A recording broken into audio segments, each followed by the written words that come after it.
Okay, we've got it.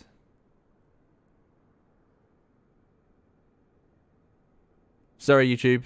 Okay, has that worked? Yeah, I'm going to slightly blame YouTube, but I also have to take some of the blame myself there. So welcome to those of you watching on YouTube. We are on Twitch and YouTube, so you are welcome to join on whichever platform you like. That was that was annoying because I was ready. I did so much. I got so much ready today, and then yeah, messed that up. Anyway, welcome. I'm going to start again. Sorry for those of you on Twitch. We'll do a brief introduction, but welcome to those of you on YouTube. Thank you for joining us. Another live stream with me, 320 Sim Pilot. Good morning, good afternoon, good evening, wherever you are. We're going to take this fantastic CP Air, which stands for Canadian Pacific Airlines, 737 from San Francisco up to Vancouver. This was an airline that finished up in the 1980s, but was around from the 1940s, and they flew these a lot of routes around. They did all come all the way long haul to the UK as well. Although I didn't recognise the livery off the top of my hat. Slightly before my time. Like I say, they finished up at the end of the 80s. But they would have flown this route up to Vancouver, where their headquarters were. And this livery is a fantastic one with the bare metal skin from Paddy, of course. So thank you, Paddy, for the excellent work on another retro livery for us. Really a treat to get to use it. So yeah, this would have been a 737-200 livery. That's what it was on at the time. But Paddy's recreated it on the 700, which is great news because I only have the 700 in Microsoft Flight Simulator. But yeah, absolutely gorgeous. It's going to look nice when we get it up above the clouds into the sun, as ever. Nice weathering on the wings there. Yeah, it would be grubby. It is a 737, so therefore essentially a museum piece anyway. And it's going to be yeah, a fun flight. About 2 hours. We're going to get going, and we'll get ourselves, see what we can remember with the 737, and we'll take it for a lovely flight and hopefully try out some of the new updates. I know that we've got so many options on the PMDG, but this is the latest version. We've also got the Canada update to Microsoft Flight Simulator. I'm not sure what it's providing different from what we had before, but look at that metal reflection. That's great. Yeah, brilliantly done. And then you've got the streaks coming off the windows. So Paddy's very good at weathering aircraft. They always look very nice. Look at that. Excellent news. Hey, Nick Robbins, good to see you. Thanks for joining us, Paddy. Howdy to you. Thank you for joining us, and thank you again for this excellent livery. Flightsim.to. If you search for CP Air or Paddy, you'll find this one. Andy H132, thanks for coming to moderate. James Atkinson, good to see you. Matteo Chewy as well. Thanks for coming along and moderating. Lix, we've got Ken, C. Gonzalez, Callum. Great to have you all here. Over on Twitch, welcome to. We've got lots of you on Twitch today. So, Jesus, hello to you. Frosty Cab says, oh, CPA, that's a blast from the past. Indeed, yes. Chick Point says, I chose a bad moment to order a new Chromecast, installing it right now. So for now, streaming on my phone. No worries, Chick Point. We'll be going for a couple of hours. Like I say, good time to chat on this flight. We're also going to see how much I can remember. I just have the normal checklist, so the flows are going to be from memory. I think we'll be fine. I think we've reached a point where that should work. AC455, thanks for coming and moderating over on Twitch. Igloo Fu, great to have you. And Lauren V, of course, thanks for moderating and looking after us. Eurotexan says, I flew this airline when I was a child to the UK. I remember the colours well. There you go. So yeah, quite a big reach. I wonder if we'll see it on some of the long haul aircraft in the future. Air Merrick UK says, the beauty of live streaming 320 Sim Pilot, always something going wrong. Yes, indeed, and slightly my fault, but yeah. Mike W, good to see you. Thanks for joining us. And C14 Ren, great to see you as well. I hope you're doing well. Right, let me just merge the streams. Ed Haslam says, not sure how long I'll be around tonight as I've just got off a flight from the States. Hopefully I'll stay awake long enough to make the whole flight. Fingers crossed, Ed. We won't be too long on the ground. We know the 737. It'll be fine. Surely it's going to be fine. No problem. We'll get through this. Lauren B says, could have been a 300, maybe two. Their merger formed Canadian Airlines were in the top of the earlier top of the Airbus. Oh, there we go. We can put it on the Airbus as well. Right, okay. So yeah, so we're here. I also knew from the last stream, we now have model matching. For the first time on a Microsoft Flight Simulator stream in a 320 Sim Pilot stream, I have hopefully got that sorted. So if you look over to our right, ladies and gentlemen, you will see a natural American 767. So yeah, that seems to have worked. Thank you to those of you who helped me at the end of the last stream, because I thought I had it turned on and I didn't. It was I hadn't configured it properly. But yes, I think we've got these things working now. Ignore that F-22 protecting the nose of that aircraft. What's that airline over there? I don't even know that one. Viva? Is that? I mean, I don't recognize it. Is that likely to be in San Francisco? Why not? Yeah, this is default Microsoft Flight Simulator scenery, by the way. I have no installed scenery. There you go, Alaska. That's pretty realistic, I'm for sure. This looks like a carefully made one. Thanks for the follow. Stratege, Powerman, and Megabyte. Okay. Mark Hooton says, hi, just watching whilst the new CJ Simulations Eurofighter's Typhoon installs. Enjoy that, Mark. I have not tried it yet. I'm excited to see it. James says, I'm Speedbird at gate 9, if that helps. So there is a Speedbird at gate 9. Where's gate 9? Where's gate 9? Let's see if we can spot a speedbird around here somewhere. The Chill Out Flight Channel says, good afternoon, hope you're well. I'm very well, thank you, the Chill Out Flight Channel. Thanks for joining us over on Twitch. I hope you're doing well. Powerman says, hello, 320 Sim Pilot. My first time on Twitch, I'm watching one of your streams. Excellent, I hope you enjoy it. Thanks for following. James is going to fly along with us. We're just looking for gate 6, gate 6, gate 6, gate 6, gate 6. Let's see if I increase the speed. Sorry, everyone. We have a relaxed style to our streams here, so yeah. We and by relaxed I mean I do whatever I want when I want. Right now I want to prove my model matching is working to myself. So the Alaskas feel pretty good. We've got some plain liveries, some suspicious ones. Lauren B says Viva Airbus is Mexican airline. You'll see them around here. Maybe Oak or SJC rather than SFO because SFO is busy. Okay, well there are a lot of Vivas. I suppose we're just trying to see if we can find that speedbird, which I assume would be recognised. Might be sitting with a white tail though. It's possible. Not over this side. Oh, there it is. Excellent, excellent, excellent. Danjay Suresh, good to see you. Thanks for joining us. AC445 says you're saying the airports won't be full of mantas anymore. I think there might be a few, seeing as we have an F-22 next to us. But look at this. How fun is that? GTTOB has made a bit of a mission, and it's managed to get all the way over to San Francisco from from Heathrow. Excellent, excellent, excellent. Right, that's good news. I'm happy about that. Oh, there's Southwest, plus an Airbus. This looks like custom scenery to me. Strange, strange.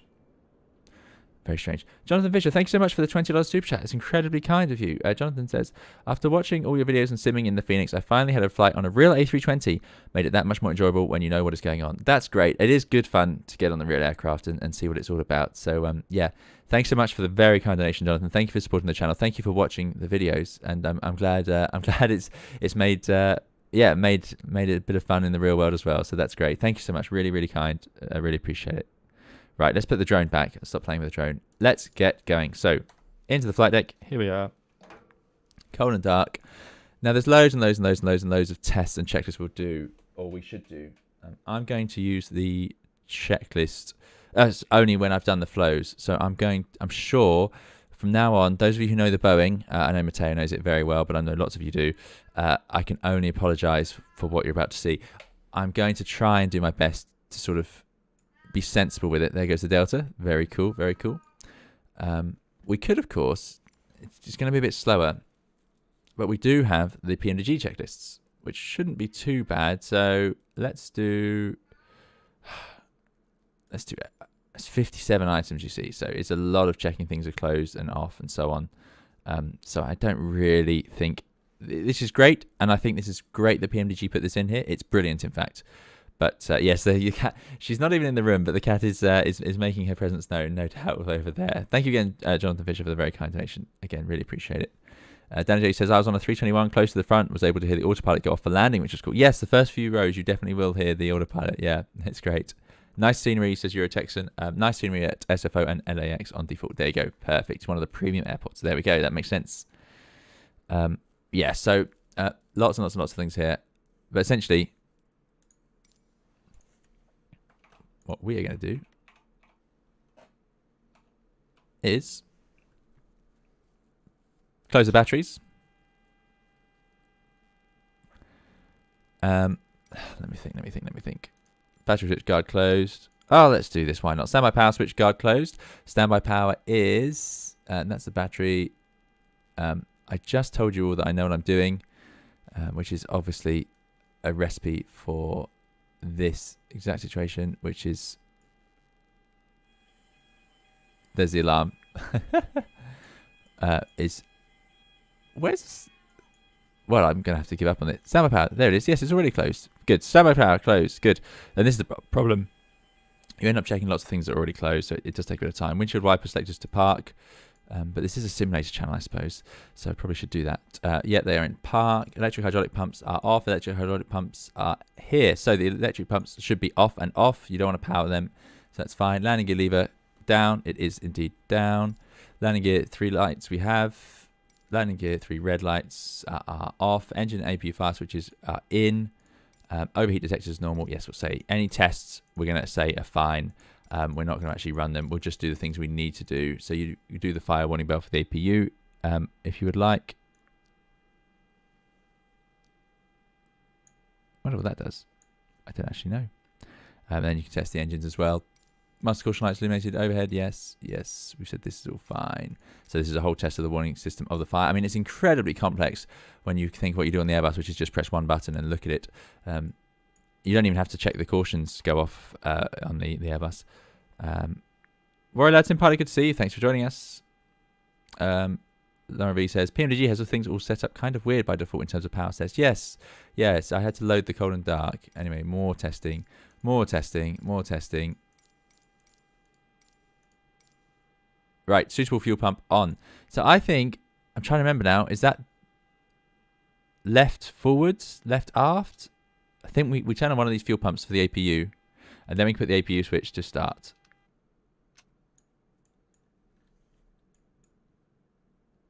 Waiting for some EGT.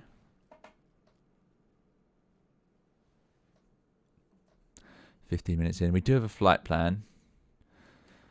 So we should be all good. The first officer has joined us.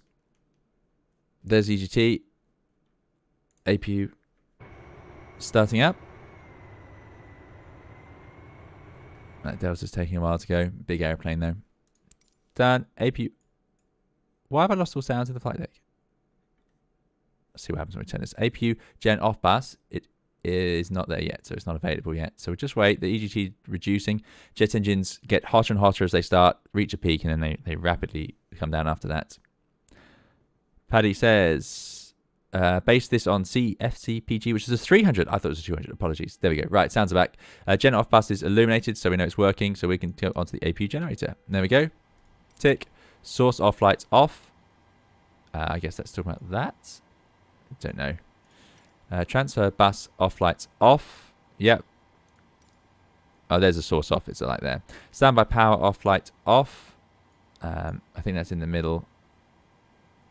No, is it up here? Is it with the standby power? Power off. Yeah, go. It's off. You see. So most of these things. APU maintenance lights off. APU low pressure oil light. Where would that be? Not there. That's fuel. We'll say it's fine. APU fault light off. Is that the recall panel? Is there an APU? Yes, so the APU fuel light is off. That's good. Overspeed lights off. Wheel well detection. Yes, test. More testing. Endless tests. Unbelievable. Good. Preliminary pre-flight. So this one is just a bit of a flow. So let's see if we can do it naturally. I think we can. I think we can get this airplane going without the instructions. So first of all, IRS to nav, and nav on DC. So it checks it works on the batteries, and then it will go to a line. Good. And then we can do all sorts of fancy tests and so on, but we're not going to worry about that. Also flaps off. Yes, flight control computers all in the normal position. Yaw damper on. Probably won't work yet. Oh no, it might. There we go. IRS both, and auto, whatever auto we can get to.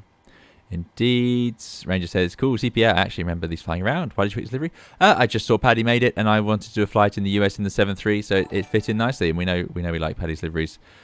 Fuel pumps, would they go on at this point? I don't think so. We haven't even fueled up yet, so we'll leave those off. Landing lights off, runway turn off, taxi lights off, APU is on. These can stay off, and ignition on both. Logo light can be on.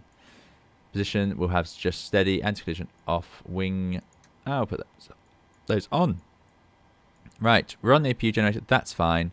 Emergency lights need to be armed. Chime only, well that's just on. And then fasten belts off because we haven't fueled yet. IDGs are off. Normal. Fine. Let's get some lights for you guys. Wing anti-ice and engine anti-ice can stay off. Window heats, I put on now, I believe. Pitos we will leave until we push back. Hydraulics as well. Engine pumps on, electric pumps off until we're ready. Forward entry door is open. That's fine. Pressurization is all fine. And we've done the lights here. So we're going to Cruise at 36,000 feet. Who knows the elevation of Vancouver? That would be very helpful if anybody knows. We're in auto, and that switch is in the middle position because we're not going to manually do it. It must be in auto. Bleed, we're going to have the APU bleeds eventually, but currently normal bleeds on. Isolation valve, I'm going to put it to auto. And then the packs are going to go to auto as well. APU's up and running. Let's give us some air. Reset fan auto. Good. Okay. And then, yes, we could start doing fun things like stall warners. Only one side's working so far. Overspeed warners. And then you've got more lights up here. It wants us to align the RS. We'll do that shortly. Electric pumps on so pilot walk around can see any leaks. There we go. Worry that. Okay, we'll do that then. Not something we do on the Airbus, but there we go. Paddy says, picks the paint because I'm a sucker for bright colours and bare metal. Yeah, the bare metal is a great effect. No doubt about it. YVR is an island, so more or less perfect. So we'll go for 0. Not in New Orleans, -20. There we go. Yeah, there's a lot of different airline procedures about these pumps. It seems I always get different answers, so we'll go with on for now, as that's the first answer. Good, right, that's done. The route is very straightforward, he says. So let us go into the. Let's get some more lights on.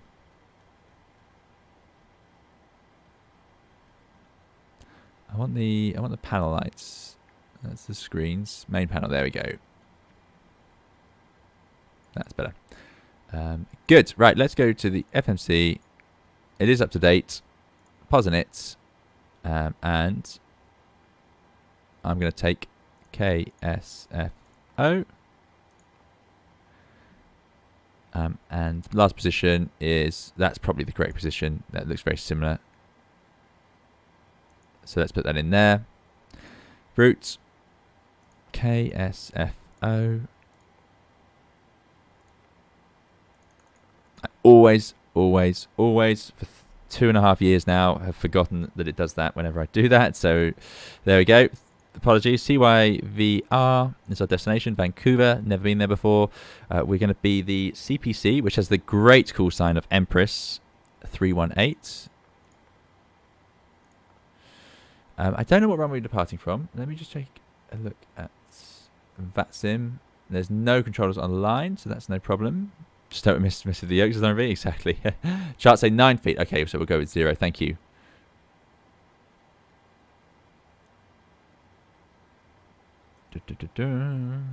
Good.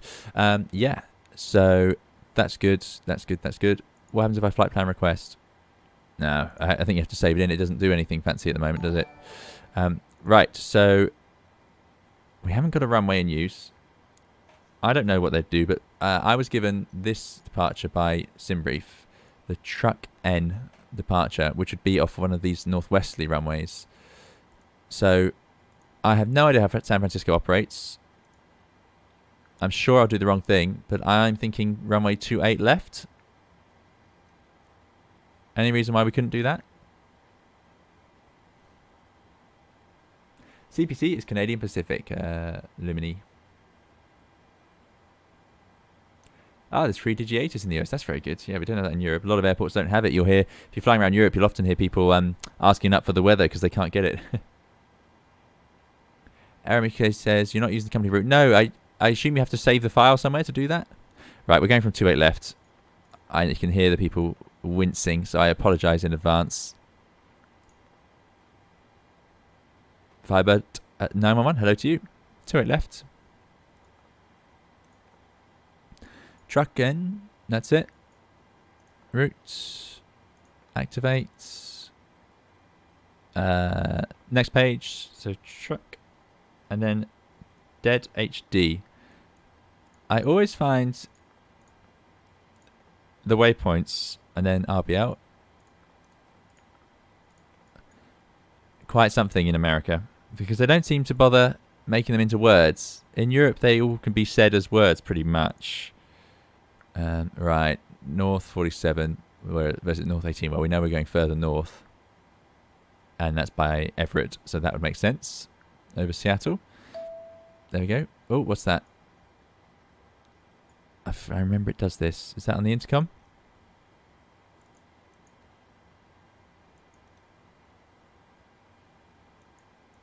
Was that on that V-Pilot?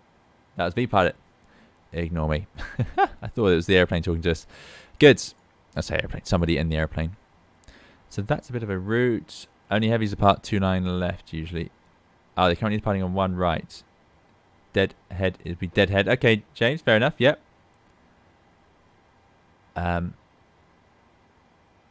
So 01 right. Well, 01 right would be easier to get to. Landing on the inners, departing on the outers isn't... okay, unusual. Let's see if we can work out what that departure would be. Because there's only 1 trunk and 2. We want to go to the northwest. Oh, no, there it is. I see. Okay, no, that's fine. So, change of plan then. 1 left, 1 right. 1 right. Thank you very much to Randall. And then let's hope. There it is. Perfect. Even better. And that's actually a bit straighter over the line, so that'll be even easier.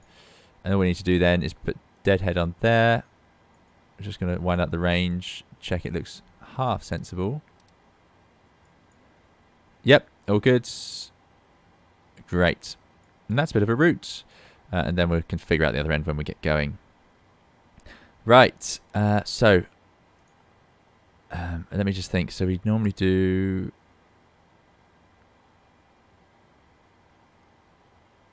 where is it? Menu. Index. That's the one. So we've done ident, posinit, route. I like this. I think it's great to have the flow built into the airplane.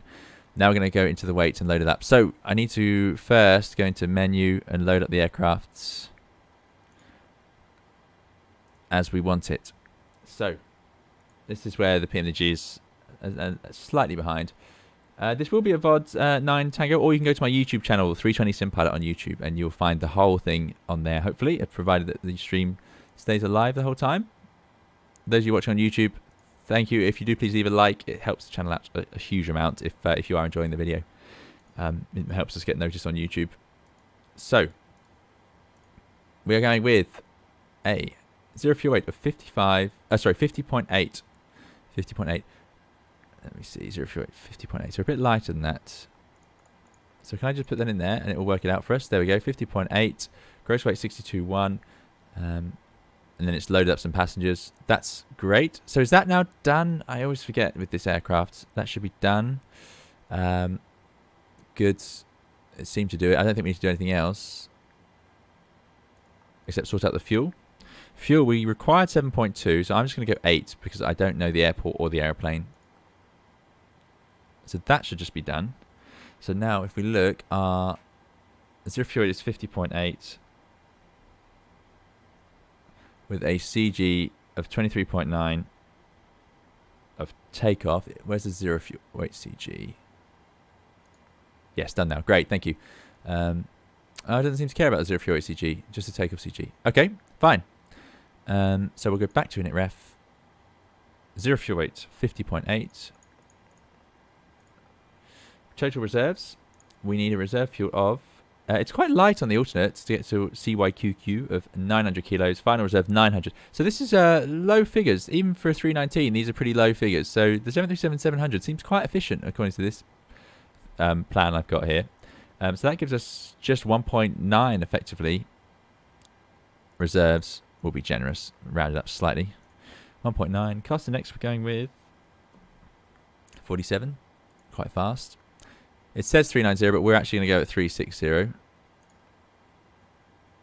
Cruise wind, average wind 312 at 49. Airbus should put in a component as opposed to an actual amount. 18,000 is correct for once. And planned fuel says 8.1. Executes. Goods. N1 limit. I don't know how to use any of this. Still don't know. Lauren B sent the reference Sid. Oh, thank you very much, Lauren B. Appreciate it.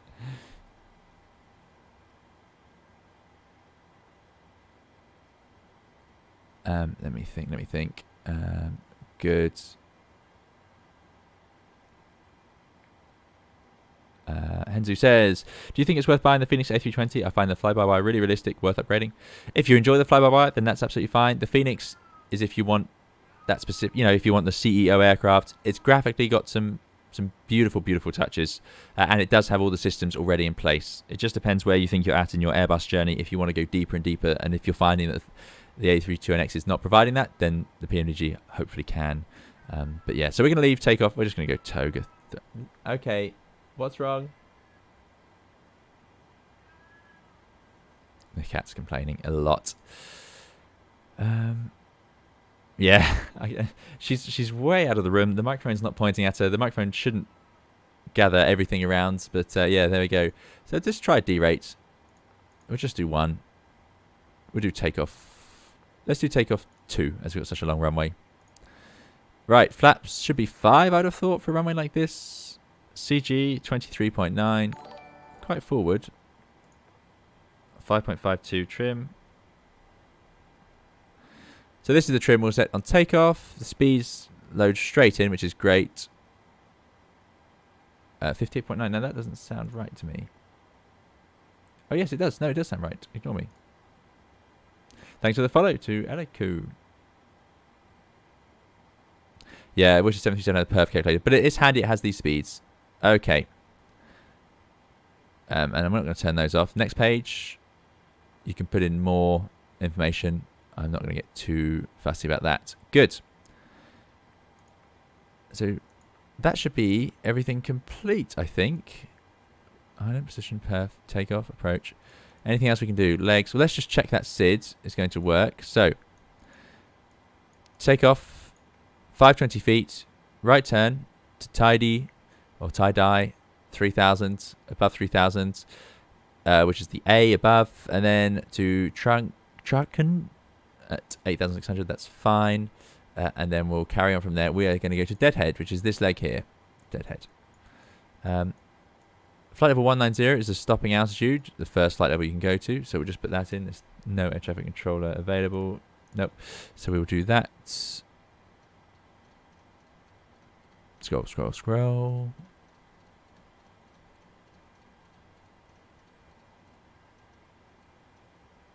I've just thought of a horrible, horrible problem. I don't think I'm going to be able to get pushback, but that's a problem for later. Then we're going to go... So we've done the CDU, as it's called in this. Let's also do... So we can do the pushback in there. That's fine. Doors. Let's close up the door. Fuel is on. Seatbelts can go on.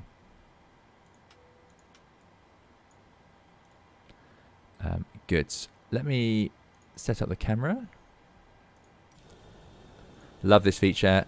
All aircraft should have this, where you can just click on here and it takes you to the... So you can have it in the drone. Because then you can just have a toggle drone button. What's a nice view? I quite like the... Looking back... That would do. Good. Do not use the default pushback. It nearly pushed me into the parking lot. Okay. I don't have any other pushback tools. That's the only problem I've got here.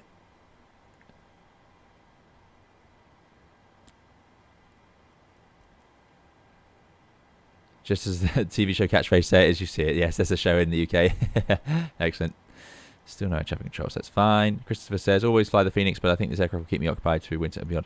Yeah, Phoenix is great, and this is good fun, this airplane. So, ground services, we're on the APU. Oh no, we're not requesting it, that's fine. How do I get rid of the stairs?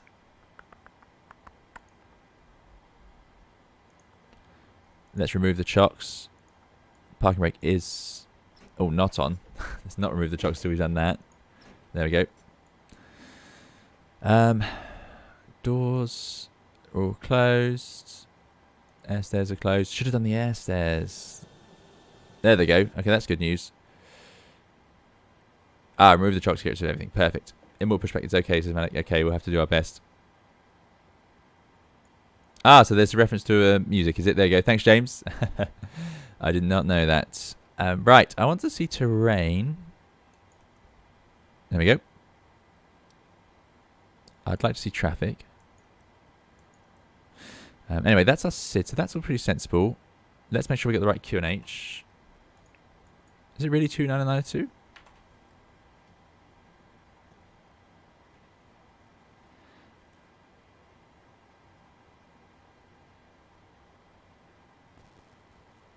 I'm going to guess it is. Stand by for 1 second.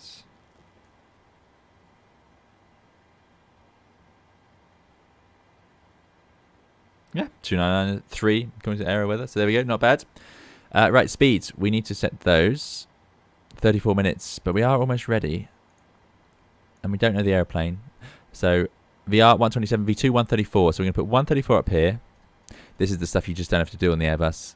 That's not even the right one. 134 over here. There we go. Yeah, absolutely no way I'd have to set a course bar on the Airbus or would ever bother in this situation. But essentially 043. So, oh, it wasn't too bad. We can leave the auto thrust off for now. Heading, we're taking off from 01. So 014, which is already in there. That's handy. No. Did it preset that for us? That's pretty good if it did. Yeah, we'll put 043 over here. It doesn't matter. We're not going to spend all day doing the FO side as well.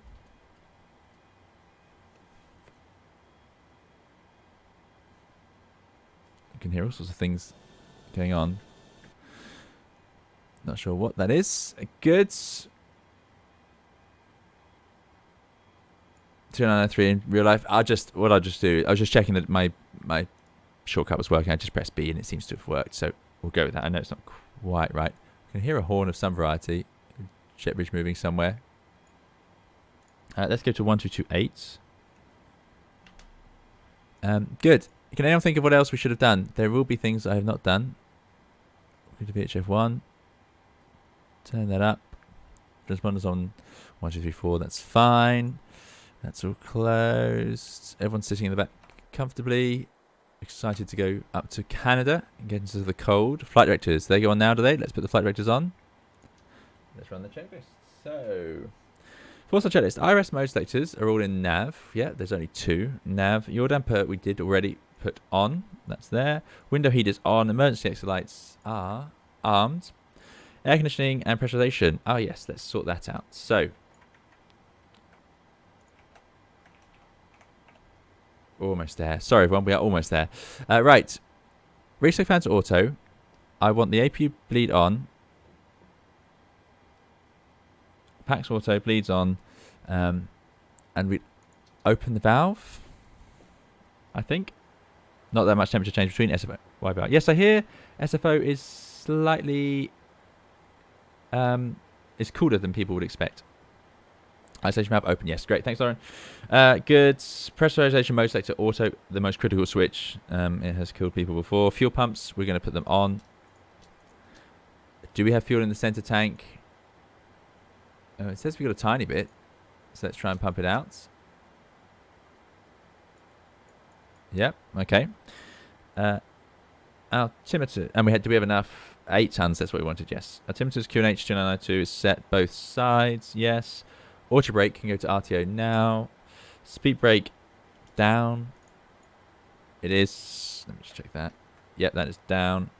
Park brake is set. Stab trim cutout switches are normal. They are there in the normal position. Radios, transponder is all set. Rudder trims. Well, let's just check my trim is working. Yeah, it is.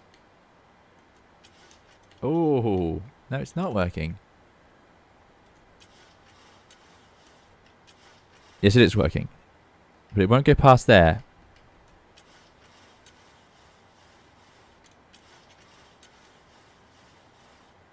Is there a reason for that? We want to set it to... We want it to be at 5.52 anyway, so... Further back. Is there a limit on when you're on the ground or something? Interesting. I think in real life they leave center tank pumps off with that low amount of fuel to avoid a master caution on takeoff. Yeah, so in the Airbus it has the same problem. If you have a small amount of fuel in the center tank, it's actually more of a nuisance. It can just trigger cautions when you don't want them. But the Airbus doesn't use a center tank on takeoff. It's forbidden. We have to actually wait. If we do single engine taxi on the 320, you actually can't take off. The engine warm-up isn't always there depending on the engines, but you still can't take off for 2.5 minutes because you need the center tank test to have finished. Right. Mark Twain says, the coldest winter I ever spent was at Summit in San Francisco. Falsely attributed to Mark Twain, says James. There you go, they did not say that. Airdog says, I have a question about 320. Questions for the crews, please, because we're going to have plenty of time. But great to see you here. Thanks for joining us. Good. Right, so trims we've done. I'm getting distracted in the checklist. A very bad idea. Radio we've done. Red light and aileron trims 3 and 0. Take a briefing complete. FMC set. Speeds we have got 127, 129 to rotate. Or should be called out. And we've got 134 V2. Stab trim 5.5 units set. Right, so let's announce our intentions. San Francisco traffic. Empress 318 pushing back from stand Charlie 34. There's only somebody over there. They've got their strobes on, but hopefully they're not about to push. Right, let's get the pushback set up.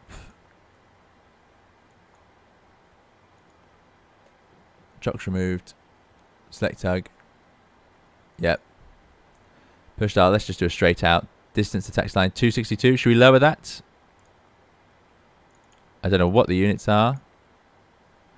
No. Why has it gone to 295? It's feet. 90 meters. Can we do 50?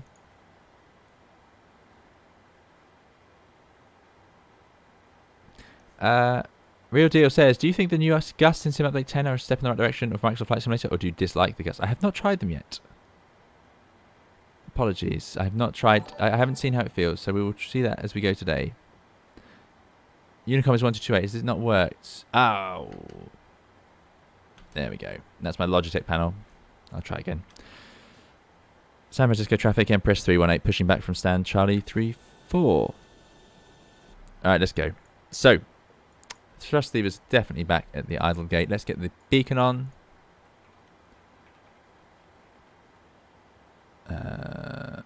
They call that anti-collision, I think. Yep, red light's on. We've got the hydraulic pumps on. Now, I was under the impression we turn off some of these to prevent the nose wheel steering, but I think that was an airline-specific thing.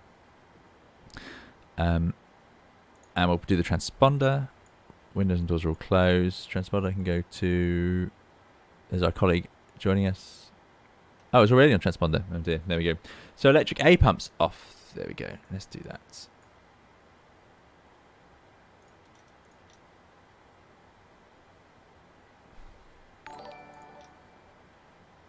I think that's... we'll see. I'm not too worried. Packs can go off because we're going to need the pressure for the start. See, I thought I'd done everything, but of course it's the 737, so we need to do more. We need to give it more pressure so it can start the engines. So we turn off the packs. Signs are auto and on. Anti-collision is on. Transponder is transponder. Windows doors are closed and locked. Okay, let's go. So I'm going to release the brake just by using the toe brakes. And then I'm going to say start.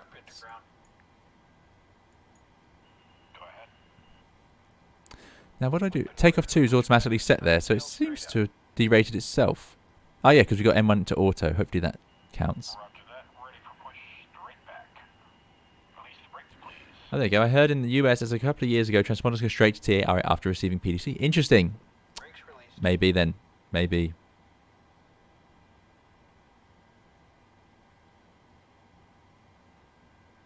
Airdog says, I'm really thankful for your videos. Without them, some of my friends would not be that good on the 320. Thanks for everything. You're very welcome. Thanks so much for coming along, Airdog. Let's see how this unravels. What do we think of the view, everybody?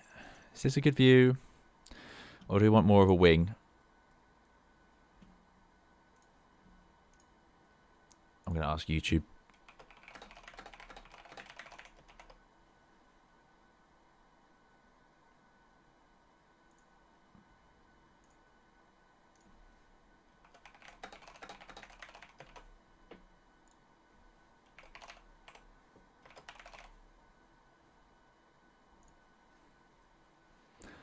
There's a poll on YouTube. Let me know what you fancy for that camera view.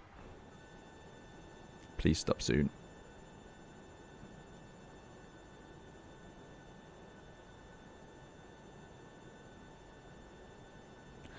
For those of you wondering, I will show you the difference in a second. If I can just make sure this does work. Okay, stop. That'll do.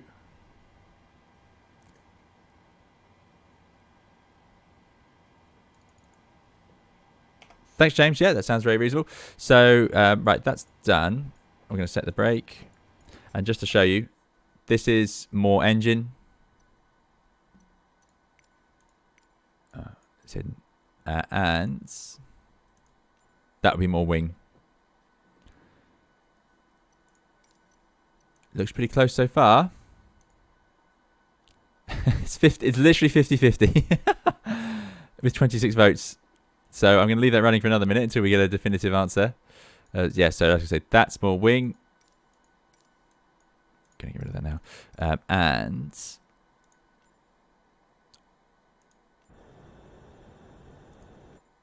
that'll be more wing as well.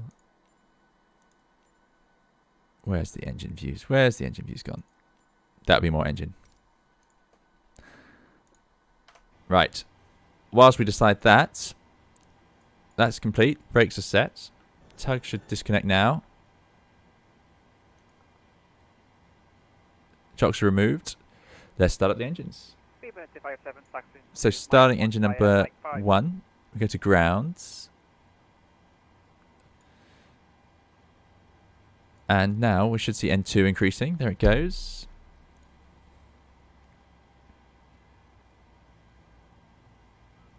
"50-50 means engine wins," says DX. Looks like engine's gaining ground. Does look like engine's gaining ground. I think it's 25% N2. Introducing fuel.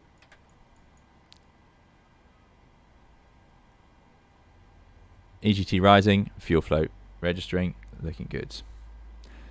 Cotton says I voted engine on YouTube. There you go. Yeah, I've tried voting on Twitch, but I haven't managed to make it work. So sorry to those of you on Twitch. I appreciate that you've been left out there. We're doing a lot of viewers on Twitch today. So thank you to those of you joining us on Twitch. I hope you're enjoying it. 26 right landing at CYVR, says Mephiston. Igloo Food wants camera 7 if you're landing on 28. Okay. There you go. Switch has gone back. Engine is up and running. All right, I'm ending the vote. It's gone 62% in favour of engine. Thank you all for voting. So that puts us back there where we were. Great. Right, starting engine number 2. Ground.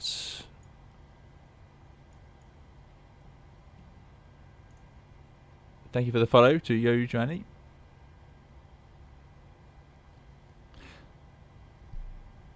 Shaquille O'Mill, good to see you. Thanks for joining us.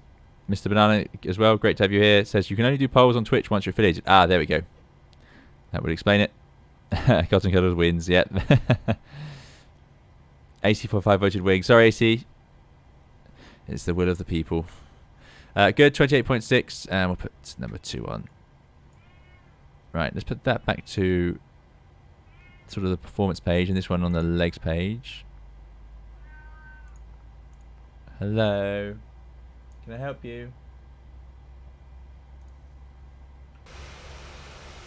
Sorry to our colleague behind us there if they're trying to travel anywhere today while we vote on things. Love the sounds on the PMDG, really nice.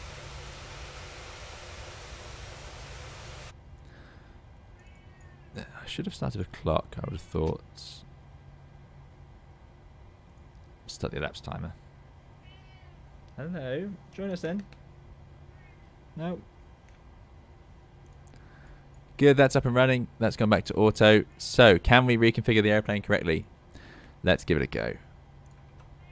Probably starting in the overheads. That's where you start in the Airbus. Low pressure. That's because of the hydraulics. So let's get the... well, no, let's not do that. Let's do the flow. So all the fuel pumps are on. That's fine. Let's swap over to the engine generators. There we go. Let's turn off the APU bleeds and turn the packs to auto. We're going to leave those on for takeoff. Let's close the isolation valve. Okay, let's put the pitot heats on. Let's put the hydraulic pumps on. Sorry. The first officer is getting tangled in all the cables. Give me that ball. There we go. Okay, so she's decided to join us just at the point I need to use my legs, and she's going to be right in the way for that, but who can blame her? Good, so gen off bus on the APU. Let's turn off the APU. Now we know the electrics are in the right place. Okay, good. Moving along, we've got the trim. We're going to set flaps to 5. I don't know why it's saying verify takeoff speeds. They should be all as they were. Yep. Good. So after that checklist, generators are on. Pro pizza on. Anti-ice not required. High A pumps are all on. Air conditioning, packs auto bleeds on. Isolation have auto. Yep. Start switches go to continuous for takeoff, so we'll put them to continuous. APU is off. Recall, let's see. You're going to press that. All fine. Flight controls, let's run those. Now we can see them, I believe, if I go to systems. There we go. Right. Actually do something properly. Check the rudder. You wouldn't do it that fast. I do apologise. Flaps, we've got 5 sets. Green lights. That's what we needed. Good. Next one is before takeoff. So let's taxi out. We were going from runway 01 right. San Francisco traffic. Empress 318 taxiing from Charlie apron to runway 01 right. Okay. We'll release the brakes. Get the taxi lights on. I'm going to do turn off lights as well. Sorry, I've missed loads and loads in the chats. Good day, Brian. Hope you're doing well. Bernard Langham, great to see you. Thanks for joining us. Yeah, indeed, Infian. We've got that F-22 sitting there. Let's get moving.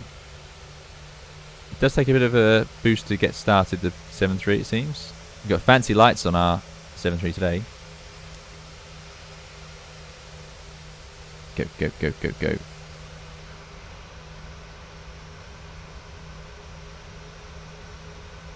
Cotton says, coffee check, peanuts check. Excellent. Tyson says, morning chat, afternoon for those across the pond. What is this plane from, the 1930s? I think so. I think it's around then.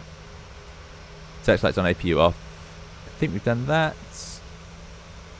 Appropriate arm, we've done. Thanks, RV. Were you doing a tutorial for 737? I haven't. There's some great ones out there from Flight Deck to Sim, so I haven't found the need. In real life, 26 left at YVR at Vancouver, says AC455, so expect 26 right instead of... Okay, 26 right, 26 right, good. Thanks, Ziggy, for the follow.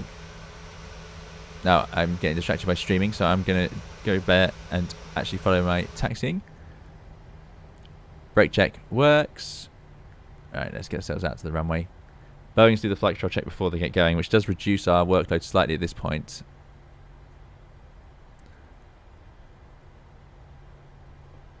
There's our Speedbird colleague who's going to follow us there. Hopefully they'll show up on TCAS when we get out.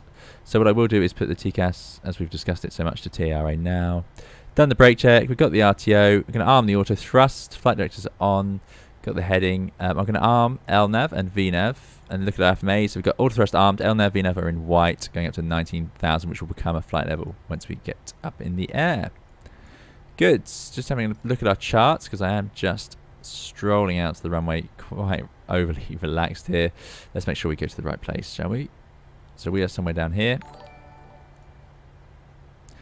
So I'm going to go down to Alpha to cut behind. So we'll go all the way to the end and then loop round in front of the Speedbirds.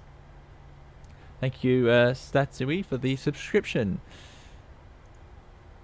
I did turn off the APU eventually, yes. Yes. Sorry for that flow. It was pretty hard to watch, I'm sure. Marek wants us to yes, get in trouble for missing our taxi line. Jacoby says, I love everything about Airbus more, but I always have more fun flying Boeing in a flight sim. There you go, fair enough. Can't argue with that. Love the sounds though, just great. And the way it wobbles around on the ground. Really nice feel to this add-on.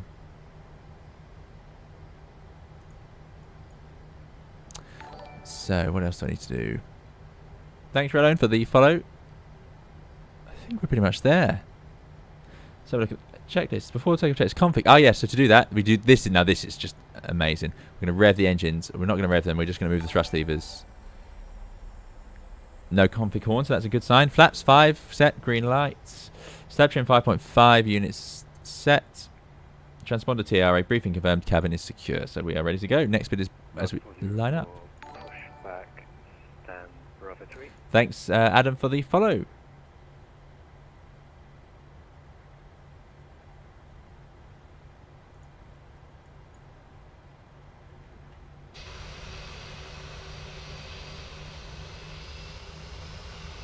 Yes, we're going all the way down there. Sorry we're so slow. I keep idling the engines. I'm not used to having to rev them to get the airplane to move.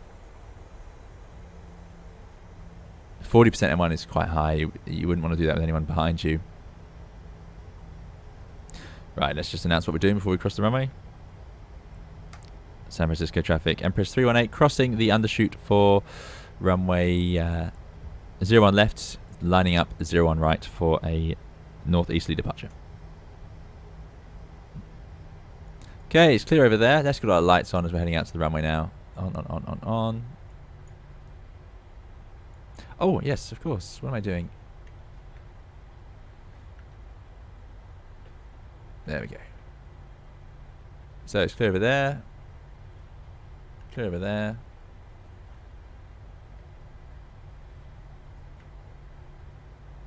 I think we're ready to go. Cabin crew signal packed as required, landing strobes on. So that is us ready to go. Alan Evil says, yeah, sure will. Does that mean NG has engines further back since they don't need a system? Ah, I see. There's chat about the 737 there.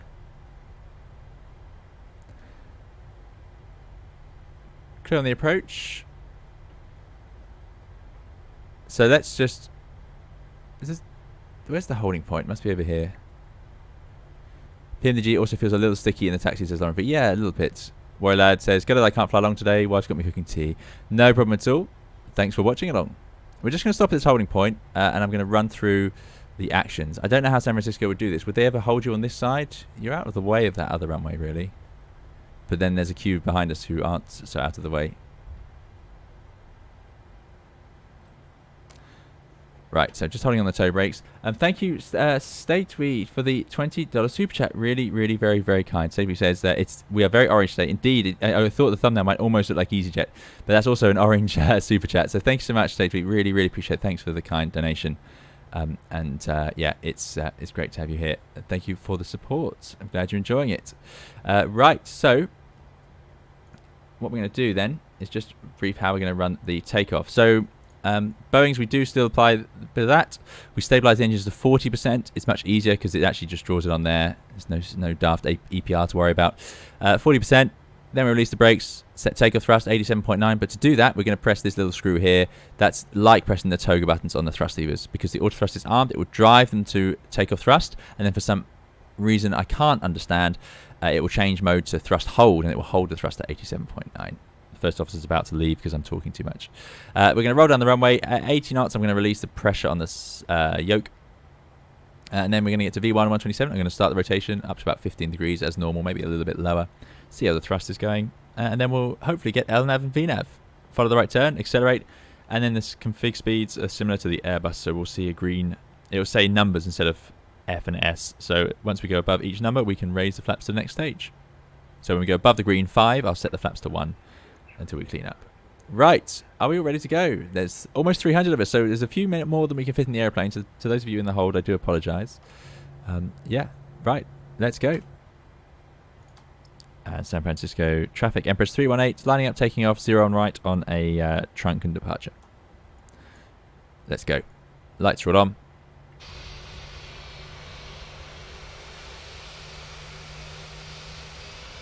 Yeah, I don't know if they would hold you here because, of course, now this aircraft behind is blocking that runway. So actually, you're not clear of the runway at all. That's because we've gone way past the runway.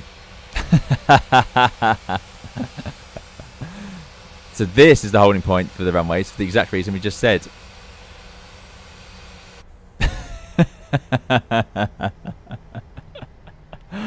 Well, look.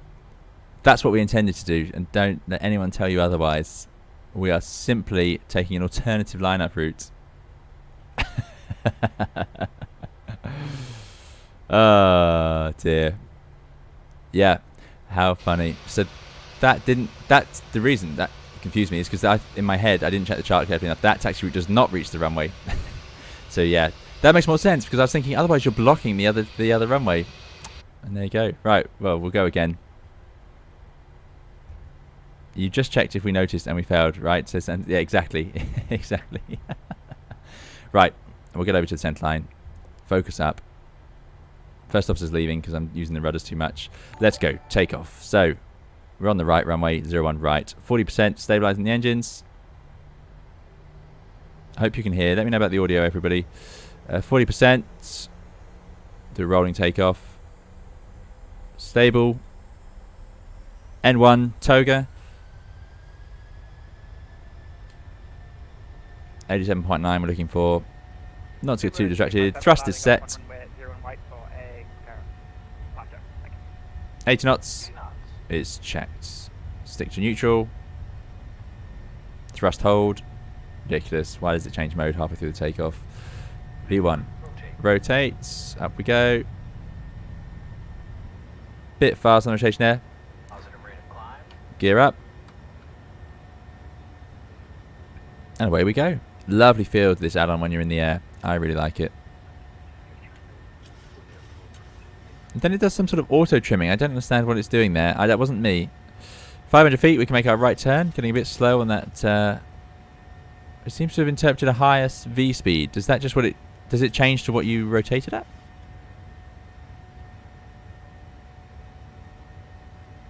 It's getting quite turbulent. I mean, I can't believe we'd go up to 26.5. That's probably a function of the these gas we've been talking about.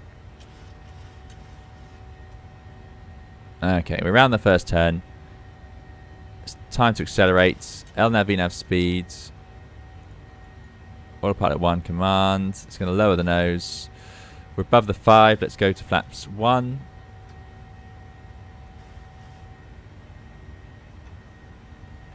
Above the 1. Going to flaps up. 250 knots up to 19,000. N1 LNAV VNAV speeds. And it's gone to climb thrust. Wow. So pretty straightforward. Once you get going, it's just that overhead panel. Ah, yes, this should have been off. Yes, good point. Yeah, you'd leave that off unless something happens, and then and then it would flash up automatically if there's a system issue. Right, flaps are at 0. Climb to 19,000. Let's set standards. Standards. That's done on both sides. Yeah, good. So 19,000 doesn't say flight level like the Airbus. Would be nice if it did, but it doesn't. So there we go. 19,000 to become a flight level. Water brake's going off. Now the gear won't go off for me because I've got the TCA and I don't know how to configure it, so that should be off. And I'm going to get that comment a lot for the rest of the stream, I know, but yes, it should be. So that should be off. We'll turn these from continuous to off. Ah, there we go. Away we go. Lovely.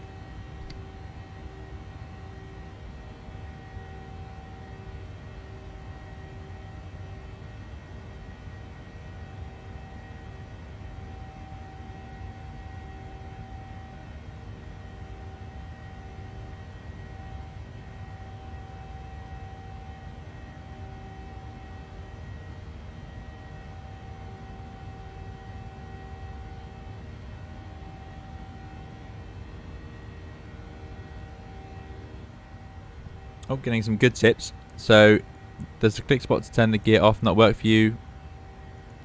No. No, the hardware's locking it in place. Good points about the lights. So, landing lights on, but we'll turn off... No, the turn offs can stay on, but the taxi goes off. I think that's on those. All thanks, RV. And you're right, we should have put strobe and steady.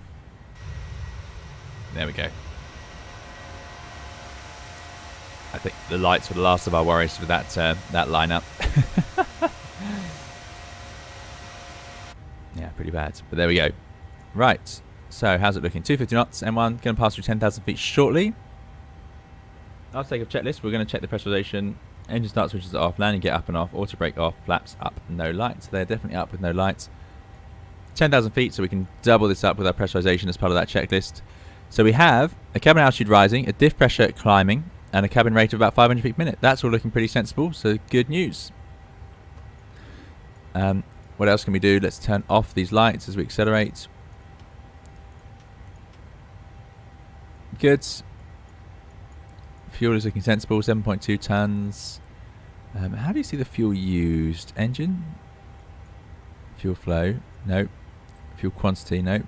Fuel flow? I don't know. Oh, I think we've had this discussion before. Somewhere in here.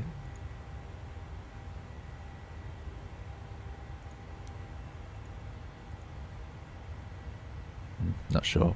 But there we go. Put that on the legs page. Wind up the scale. Traffic is on, so we should see our colleague if and when. Let's put some airports on so we can see what's around us. Not much of a view, sadly. But away we go. It's down on the little switch by the lower DU buttons. Ah, there it is, yes. Fuel use. There we go. Thank you. Why you can't have that at the same... why can't it display both? I don't know. Leo Burton, good to see you. Leo says, checking in at work on break. Hope the flight's going well, Captain. Thanks very much, Leo. We're doing very well. Hope you're doing well at work as well. Hope it's an easy day for you. GD says, I might get this when it comes to the EFB. Yes, no EFB yet. I don't miss it too much just because I've got the charts up here. But yeah, it'd be nice to have it for some of the load up things that we have. Good, we are underway. Logo off, wing off, landing off. Ah, so apparently we should turn the logo off as well. Wing, fair enough, we don't use the wing on the Airbus at all really. But yeah, logo off. Airbus does that automatically. The catchphrase.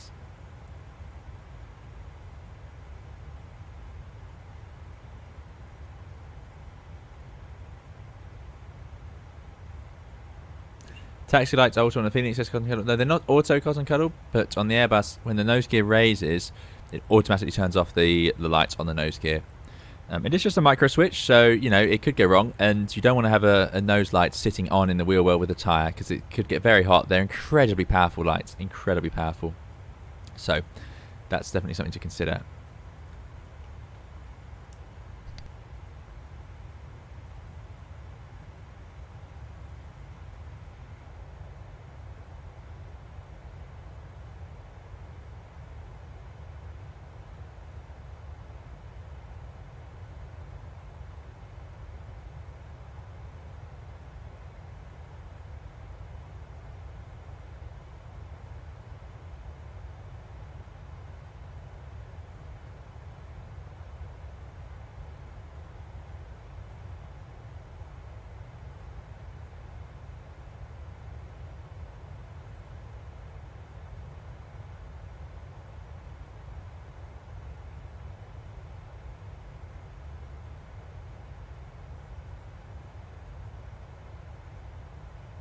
Alphonse says, can you change the content of the lower DU? FMC speed being never out. Oh, there you go, we're already there. God, it's a fast airplane. I suppose big engines for such a small plane. Yes, we can. But only between a couple of things. Excuse me. Just give me 1 second.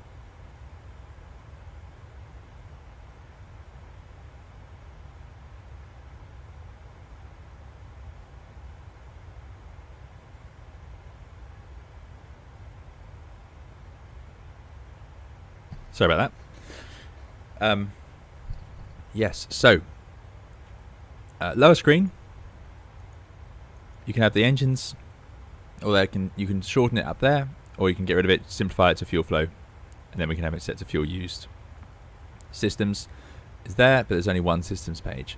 There are some other options you can change inside of the PMDG options on here, but yes, it's not quite like the Airbus. It doesn't have the same level of detail because the reason is the overhead panel includes all of that information. So on the Airbus, we look at this lower screen for doors, pressurization, hydraulics for all sorts get put onto that screen. But on this, it's here. So pressurization is here, duct temperature is here, the electrics are up here. We have a little page to check it. You don't have that on the Airbus. We can't check the voltage on the Airbus with one of these little screens.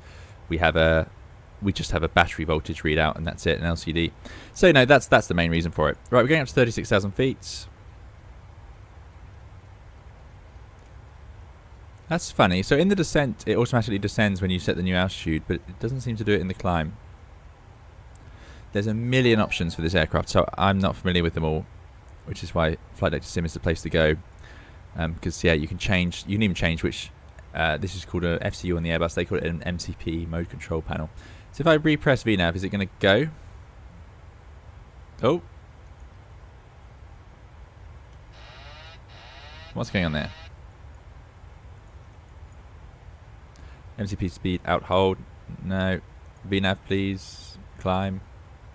M1 be enough speed, so it should rev up the engines and start climbing. There it goes. No, that was not a... That's a pretty clunky way of doing it. It's certainly not the right way.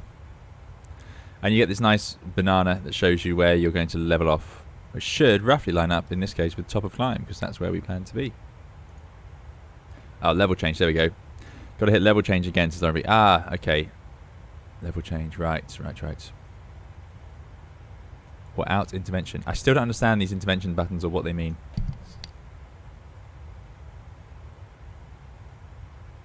Patrick says, are you planning on doing a video or streaming DCS anytime soon? Would be cool to see some dogfights. Yeah, it would be cool. And sadly, I have had such little time.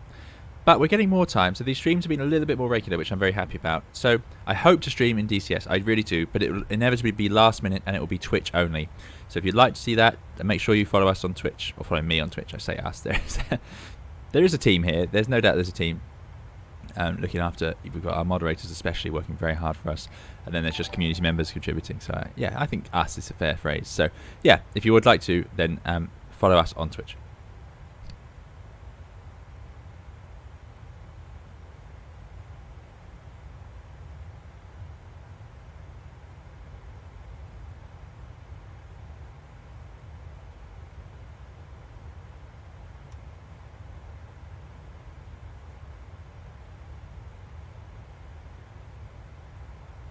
A great question there from Alan Evil. How do you check the temperature in the cabin, forward, aft, on the 737? I absolutely love that question. That's great. That is the level of detail that flight simmers work at. I think that's just brilliant. I didn't even think of that. So that's, yeah, absolutely brilliant. Great question, Alan. And it is simulated. Now, please, somebody correct me. As far as I'm aware, we have two options. So I'm imagining this is flight deck and passengers, and then we can adjust it ourselves. So let's cool one down, heat one up a bit. Actually, no, usually passengers we cool down a bit, flight deck we heat up a bit. So let's try that, and then we can set this to passenger. And it says supply duct and passenger cabin. So supply duct, I don't know how to see what the temperature is in the flight deck. Is the idea you can just feel it, so you don't need to see it? So the duct is cool. If I lower this down, yeah, the duct gets colder, so the cabin temperature should start to drop down towards it. That's my best guess. Thanks, Australian Painter, for the follow, and you, David, and Thomas. Really appreciate it.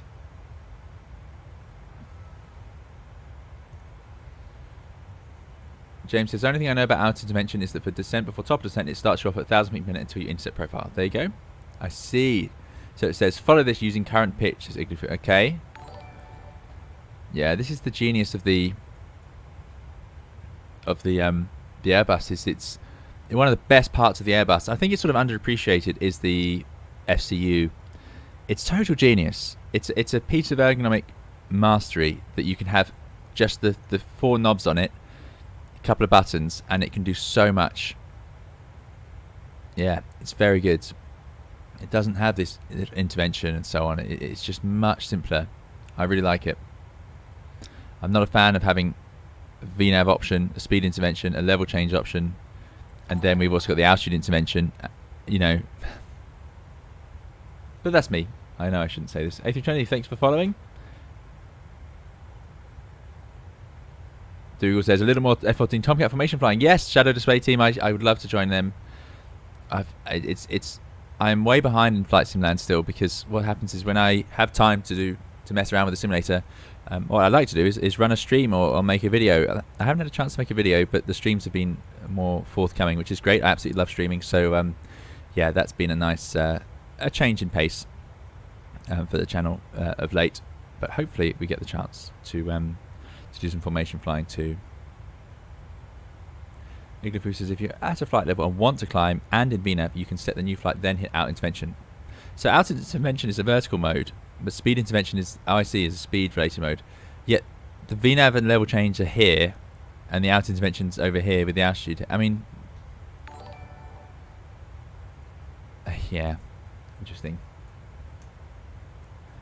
TX Hunter says, what is the Twitch channel? I searched earlier but didn't get anything that made sense. It's just 320 SimPilot. That's surprising. That's annoying. Is there something I'm doing wrong on Twitch?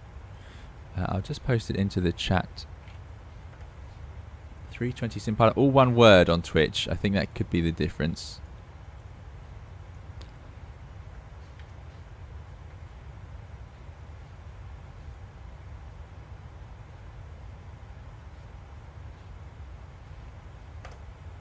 There you go, just put that onto YouTube in case anyone would like it. I aim to stream these flights, the proper flights, on both, but things like DCS, some group flights depending, or last minute things tend to go on Twitch.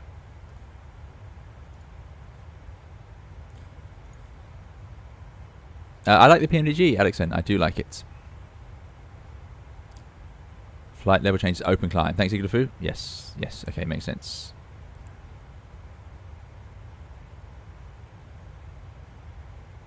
Docker says, does the gear handle go back to neutral? Yes, it does. It does not work with my hardware at the moment, but apparently there is a way to fix it. I need to check out SimHanger to see how to do that. Patrick says, is there a code I can use for a discount off Track IR? Now, so the Track IR is here. There you go. I really like it. It's the it's not Track IR. It's Tobii Eye Tracker. It should be clear. So let's reset our seats and reset the position. There we go. I think it's great. I'm sitting in a very dark room and it works. And I've got a microphone in front of my face. That does cause some instability for me while streaming, but you know, when it's not there, it's even better. It looks a little bit sensitive. I might reduce the sensitivity a bit. I had it sort of sorted, but Microsoft's updated. Let me just move the microphone a bit. There we go. No, it's the microphone that confuses it. If you cover your face, obviously, it just does its best. But I really think it's great. I did make a video with it. So there was a discount if you watch my eye tracker video, Tobii eye tracker video, but they may have expired now, and I don't have a referral code otherwise. But I could. Yeah, I don't have one at the moment, I'm afraid. But thank you for asking. I'll see what I can do. Contrails are out.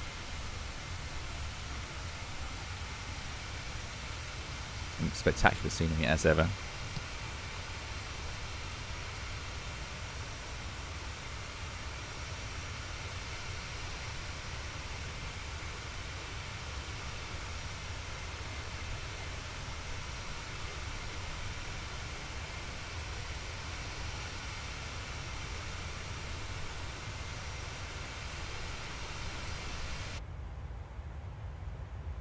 Nine Tango says, I found you via Twitch, so it's working. Excellent. Good to know. Thank you very much, Nine Tango.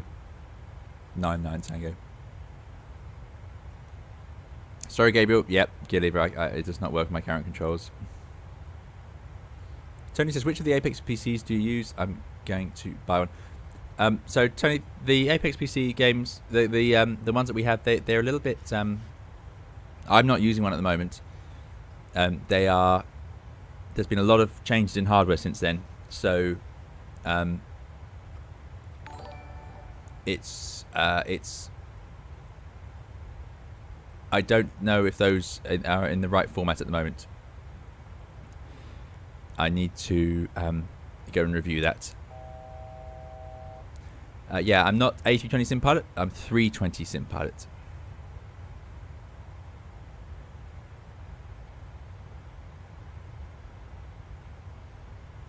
Right, 1,000 to go. Almost there. Dougal says, do you use Tobii in DCS and how is it for you there? It's great. Absolutely love it in DCS as well, Dougal. Yep, it's brilliant. Brandon says, wasn't there an Airbus accident because VS3000 locked like FPA -3 on FCU, which may have confused the crew? I think it was Air France. Are you talking about that air show one, Brandon? FMC speed being at par. That's all looking good. Thanks for the follow to Matchy, Phantom, and Pika Penguin, and Geophist, and we did A320 already. Excellent. Thank you all. TX Hunter says, I bought Tobii 2. It's really nice. Excuse me, I'm choking on my chocolate orange.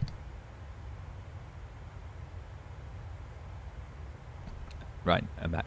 Okay, so I was sponsored by Tobii for the video I made on it. On the Tobii Eye Tracker 5. So it's, you know, it's up to you how you want to interpret this. So they paid me to make a video with the eye tracker, which I said at the time, this is a sponsored video. I still use the eye tracker, I still have it attached, and I really like it. And this is not sponsored now, this is my own thoughts on it. The eye tracker is very good because I don't need any hardware on me, I don't have to put a hat on or anything like that. It's incredibly accurate at the head tracking. It's really very good. I'm genuinely impressed. I think it uses infrared, so it doesn't need light to work, and that's really, really good. So I have a hotkey assigned, so Microsoft supports the hotkey, so I can turn it on and off when I want. So like now in the cruise, I don't really need it. But taxiing, it's really good because you can spin your head around, look at the signs and so on. It does have eye tracking, of course. It's called an eye tracker, but I use it for the head tracking. The eye tracking is great, again, completely accurate, and I can actually show you that. Let me see if I can make it. Oh, let me see. Ooh, do I have the right thing? I think it's called Ghost. I need to turn on another app for this. The eye tracking is not so useful for controlling things. Oh, I need to update it, of course. Let me just see. Yes. So the eye tracking here, so I can show you, looking at the PFD, looking at speed, looking at, speed, PFD, altitude, ND, engine display, FOs, PFD, altitude marker. Hopefully that's roughly working. Now I can't check that this is working because I haven't calibrated it for a while. Hopefully that's roughly in the right place. So I'm looking along the MCP now. I mean, I don't know how it works so well. It was incredibly easy to calibrate, and it lets me. That's useful for streamers. I don't think the eye tracking is amazingly useful for most people.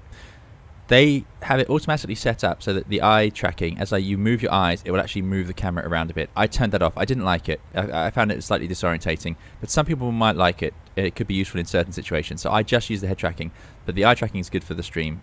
So I might use it for the approach. I have done that before. I need to think of some ways to put it into videos. But yeah, it's amazing, and it's so easy to calibrate.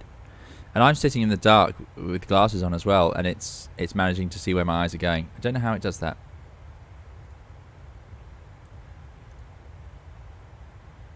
Bearx says, I tried VR and now I can't fly without it. There you go. That is the alternative. Yeah. Sorry. The thing when streaming is, it's great that I can toggle it on and off because, of course, as I turn my head to read the chat on the second monitor.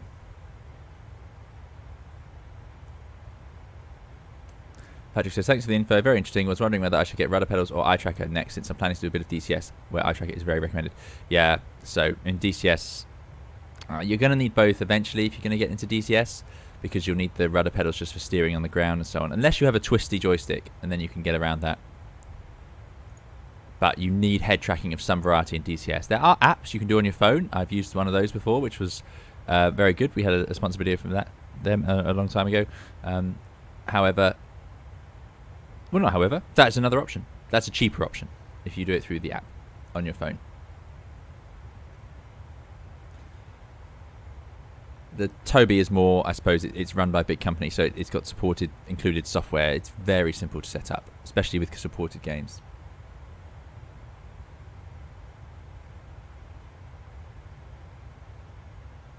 Birdman says, hi, Captain. In real life on the Airbus, how often and why would you land with flight director, autopilot, and auto thrust off? Flight director and autopilot off. Well, autopilot off, very common. Nearly always. 99.9% of landings will be autopilot off. You'll only do an auto land if you need to, unless you're practicing. Flight directors would be on in that case, usually, but you could do raw data and land without them, so that's up to you if you want to fly the approach manually. Or perhaps you've done a non-precision approach, so you'd turn off the flight directors. So I'd say flight directors off, I don't know, 20% of approaches, something like that. Maybe a bit less. Depends what sort of flying you do. If you're flying into smaller airports and non-precision approaches, sorry, I'm aware my speech is accelerating. Yeah, if you're flying into smaller airports with non-precision approaches, then as part of the SOP on final, depending on the coding and what mode you use for the approach, you might be turning off the flight directors to land. So there's that little flow. However, that's getting rarer as more and more airports have RNAVs, and therefore we can use the modern version of Final app. I'm giving an overly detailed answer to a very simple question. Sorry. Auto thrust off depends on the airline. If you're taking out the auto thrust Most people don't do it very often, but if they do it, it's for practice. So that would be very rare. Unless some now there'll be some pilots out there saying to me, or wincing when as I say that, when they do it all the time. But yeah, it's not normal. In the 737, I understand you turn off the auto thrust and the autopilot at the same time. However, yeah, there's still this bug with the wind where it just suddenly lurches like that. There we go. However, in the Airbus, you land with the auto thrust on as standard. That's the default.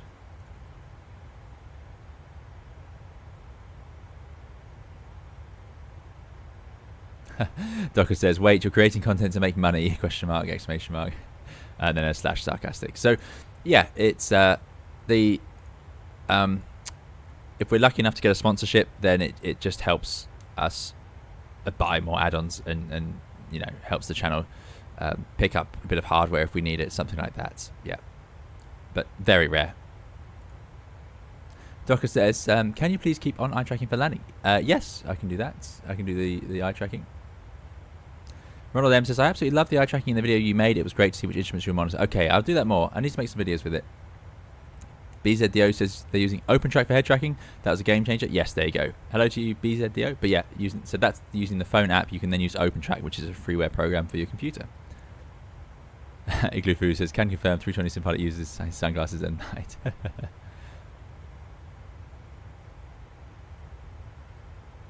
Yes, James, to toggle the head tracking is a keybind in Microsoft Flight Simulator. I've just got it assigned to a button. I think it's called toggle eye tracking, but it's actually referring to the head tracking or the whole thing as one.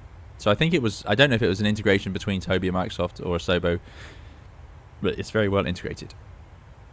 Leo says, in a previous stream you were needing to upgrade your CPU. Intel just released their 13th gen if you want to stay with them, says Leo. Yes, I heard, so I need to have a look at the specs.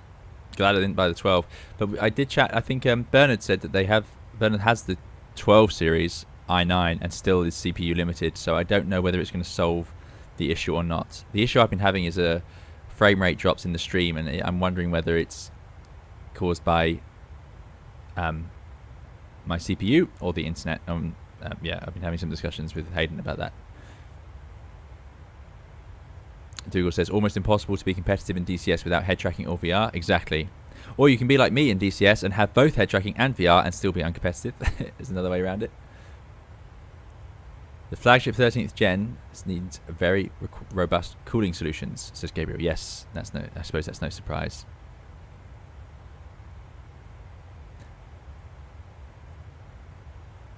Retro says, my Phoenix is crashing. Sorry to hear that, Retro. Raise a support ticket if you don't have any joy.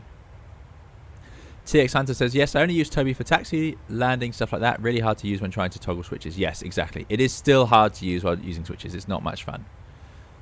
It's much better for flying dynamically. Things like the F-18, the Maverick missions, which we did on stream. Yeah, it's great for that.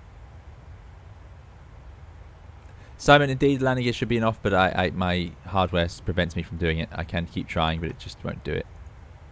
Sadly. Oh. Beautiful livery, absolutely stunning. We'll do a little bit of a photo shoot in a second. Lauren V says, on the 737 it's not authorized to fly with autopilot off and auto thrust on. In the sim we'll usually take out auto thrust before autopilot so we can ensure our non-motorized throttles are synchronized. There we go, thanks Lauren V. There is another advantage to doing that, of course. What's that mountain? Where are we? Still in the United States. Yeah, that's an amazing mountain. This is embarrassing, but I know nothing about this part of the world. Nothing at all. Yeah, if you take out the auto... Oh, no, not that. If you take out the auto thrust first, then you... Magic of the Boeing is it will have them in the right place, but we need to align it ourselves. So memorizing the M1, then setting it correctly, which is sort of what we do in the Airbus, in the real world. And then... you can get that settled and then take out the autopilot for the reason Lauren V said. But also, if you are changing thrust, you can just let the autopilot retrim for you. Shouldn't need to by that point, though, I suppose. Anonymous Gamer says, hi, quick question. Does the Earth rotation cause for some correction in the cockpit? That's a very good question. The Earth's rotation affects everything about the winds, the weather, all sorts. However, we don't deal with it at all as pilots, except for our IRSs. The IRSs align, so this is our navigation system. It aligns itself at the start, and it takes into account the rotation of the Earth and so on. But we don't take into account of the rotation of the Earth in any other way, not for headings or wind or landing, any of that. None of that. It's not. We're too small and slow to be impacted by it.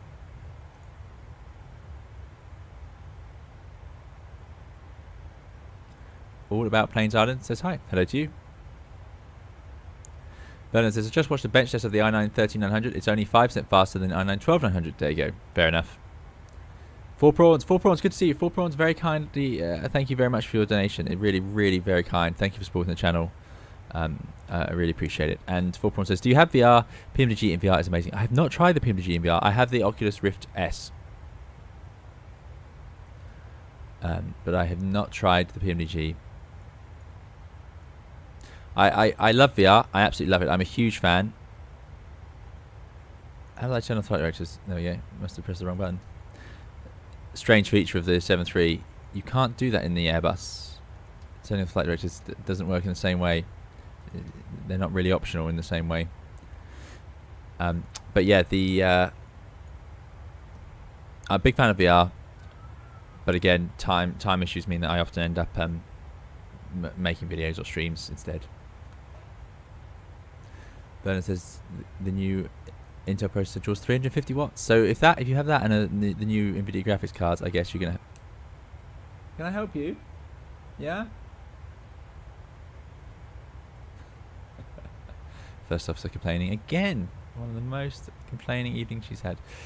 Yeah, then that's gonna be a lot of power. I don't think I have enough power. I have an 850 watts power supply in my computer, so I don't know if I could upgrade it or without having to change that as well. But again, I get smooth. This is on ultra settings in Microsoft Flight Simulator. I don't know what I'm going to need my computer to do any more advanced than this. Oh, hello. Unless we wanted 4K content, but I don't think I need to go to 4K just yet. Paddy says, Mount Baker, is it St. Helens? Says Matthias.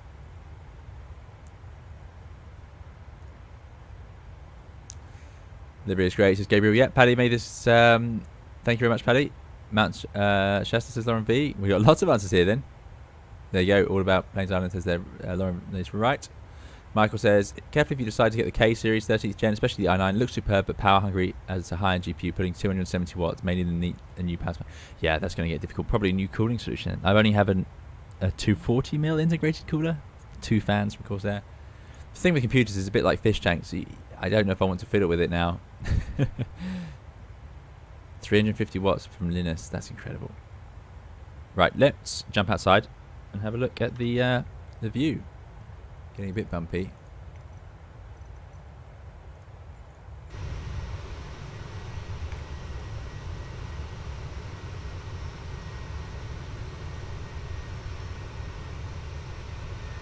Too fast. A lot of people ask me how I get my footage, and the answer is drone, Xbox controller, slow the speeds right down. You can't control it otherwise. And now, there we go. Beautiful. That's going to have to be a screenshot.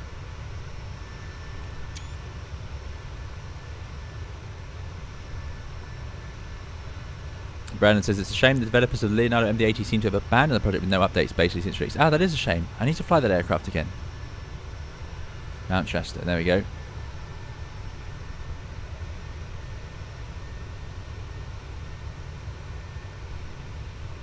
That is a spectacular mountain. Very isolated.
Right, enough of that.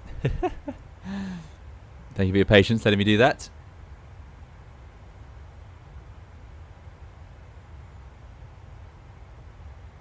Coming up in about 5-ish minutes, there's Crater Lake on the left, there Mount Washington and Three Sisters, and all those in Oregon Cascade volcanoes. Oh, goodness me. Crater Lake. So there's loads. I just don't know where we are in the world. Gabriel says, the 320 Cinepilot cinematographer confirmed. I love the drone feature of Microsoft Flight Simulator. It's a great addition. It just feels like a toy that they added to let us enjoy the great visual treats they've given us, and I think that's a great idea. Right, thank you so much. Adam K kindly super chatted $7.37. Very good, Adam. Thank you so much for your super chat. Really appreciate it. Adam says, cheers for answering my question on stream. Let me just refresh that one as it was 2 minutes ago now. Cheers for answering my question on last stream. Can't join it for this one sadly, but wanted to stop by and wish you and Pat a passionate flight. Thank you, Adam. I really hope you're still here. Thank you so much for a very kind donation. Glad you enjoyed it last stream, and yeah, hopefully we'll see you again next time. I hope you're having a good day. Really, really very kind. Thank you, Adam. I really appreciate it. And apologies, I missed it first time round. As a potentially active volcano, that mountain we just flew over has changed. Yes, it does look like it. I use Steam for this, for Microsoft Flight Simulator. The Pepperish says, hi, could you open the VFR map? We can. There's our colleague.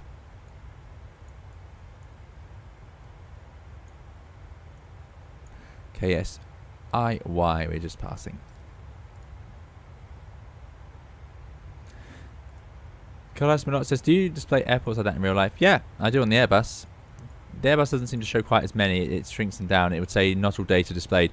But yeah, you would. Yeah, just useful to have. Now, I don't know any of these airports, but around Europe, of course, I would know what they are. So it just gives me a better situational awareness. Doesn't mean you're going to dive into one straight away, but you know, if it gives you a good idea of the sensible options around you, if you know you're passing a nice big airport with good facilities, if you needed to go in, medical emergency, something like that, then it's good to know, isn't it? Paul Prawn says the detail on the livery is amazing. It's awesome, sorry. Indeed, agreed. Paddy's done an amazing job as ever on this livery. Love the detail, the reflections, and I really like the grime and dirt on it.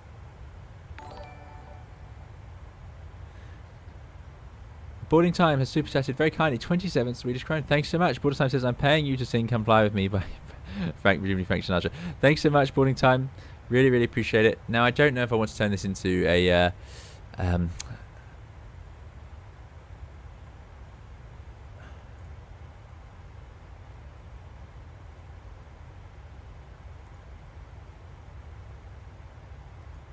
What's happened to YouTube?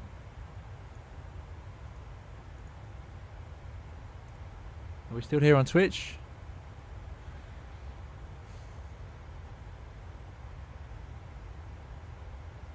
James says, do you mind asking how many nautical miles you are from Vancouver? Just trying to work out if it's still worth trying to fly along or just watch. So from Vancouver, yeah, I should probably do some checks in here. Ooh, I don't know. Everything's fine on Twitch. Thanks, AC455. What's going on with YouTube then? Is anyone able to watch on YouTube? I can't see it. I'm going to refresh the page. That's risky. No, it's died.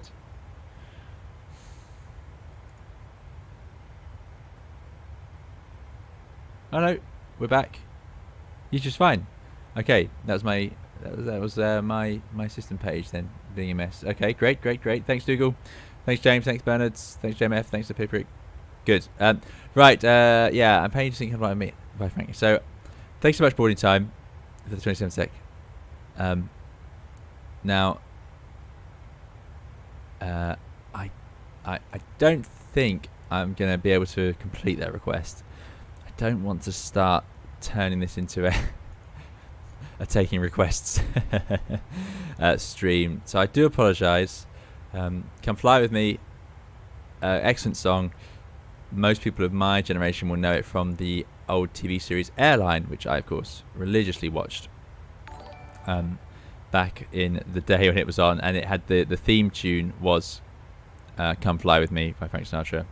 There were two series. It was sort of a spin-off, not a spin-off. It was a homage, you could say, to the series Airport on the BBC, which featured more airporty things, whereas Airline was focused on EasyJet very heavily. And yeah, so I have fond memories of that song because that was a great show. I loved watching it when I was growing up. Bernard says, pretends YouTubers died to 14. Yeah, thanks for boarding time. No worries at all. Thank you for the very kind donation. I really appreciate it. Thanks for coming along. Thanks for supporting the channel.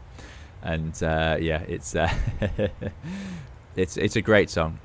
It's a great song, but yeah, I wouldn't want to subject innocent viewers to me trying to sing it. My voice is not so good at the moment, so I don't know why. I don't know what's happening there. Beautiful, beautiful, beautiful. But yeah, really appreciate it. Thanks so much. The Pepperig says, airline, Luton. People came too late, but the airline is guilty. Yes, that's right. It was all based mostly out of Luton because, of course, EasyJet's office was there. It was also heavily... there were no Airbus at EasyJet. Airbus is in it. Hard to believe these days, but it was all 737 at the time. Thanks. Chickpoint just started YouTube. It's fine. Thanks, Chickpoint. Really appreciate it. Crater Lake coming up. Okay. Where's that? Let's have a look. Let me... I assume Crater Lake is very round if it's a crater.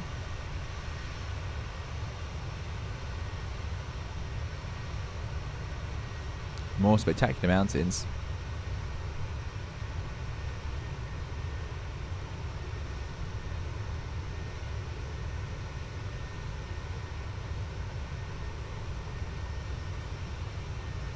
Sense King says, I'm not seeing the chrono alive. Oh no, I must have pressed it wrong. Where would Crater Lake be? VFR map might help us out with that. Yeah, sorry, James. We're quite away from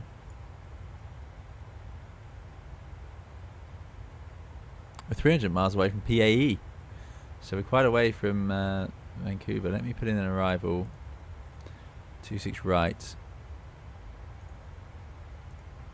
We're supposed to go in via Grizz 7. We're arriving by PAE. So if I go to progress, 322 miles to top of descent. So PAE is on the arrival. So that's a fair old way. We've got 300 miles to go. And we're running in UTC, the magic of flying in America. So all the times in here are correct. So if I go to progress, so we should arrive 1855Z. So that's in an hour and 15. We should be arriving in CYBR. We can't really do much about it. We've got a strong headwind. We are cruising at a good speed. We can't really go any faster than 7.9. Pretty fast speed, actually.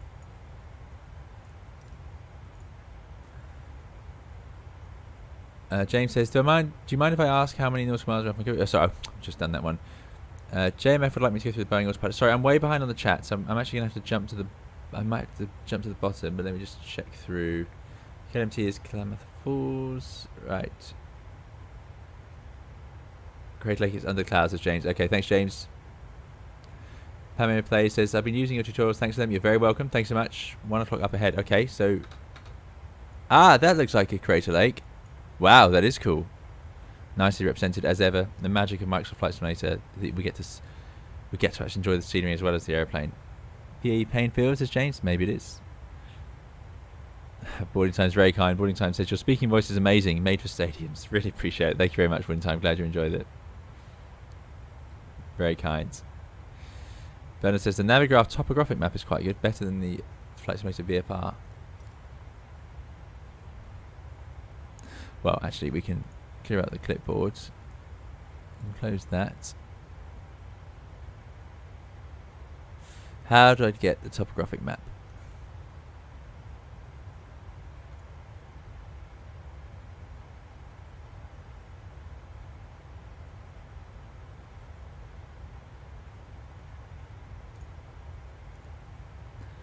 World map? That must be Crater Lake there. So many cool things in America I'd love to go and see. There's Vancouver. There's San Fransisco. Where's Seattle? There it is. Right next door.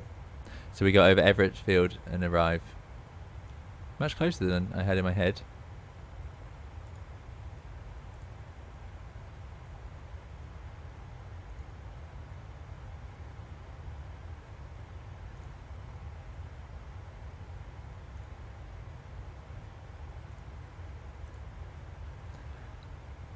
I'm just going to cheat, get the charts ready on here.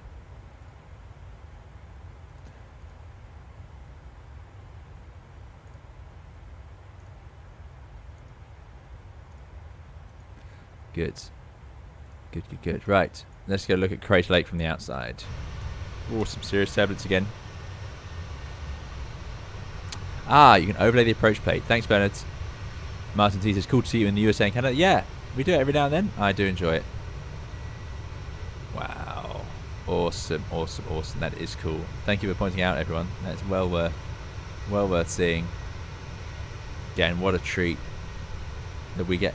You know, we know that Microsoft Flight Simulator in Europe, I think, looks very good representation of what we actually see out the windows. So I'm optimistic that this is a good representation of what this would be like to fly over. Just awesome. PAE, says Paul Crisali, is KPAE is paint field where Boeing does the wide-body production. Very good. I'm using the Thrustmaster TCA again today. 84.5 says weather at IVR. Okay, maybe the might look a bit miserable when we get there. Press the overlay button on the right.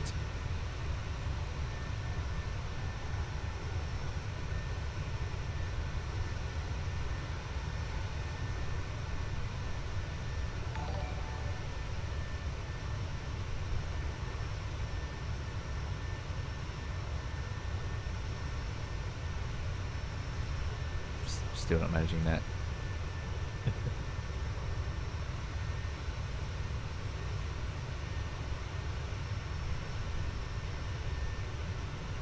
Thanks so much, Jen, for the subscription. James is in a way, you're flying the 737 over its ancestral home. Pain. Yes, there we go.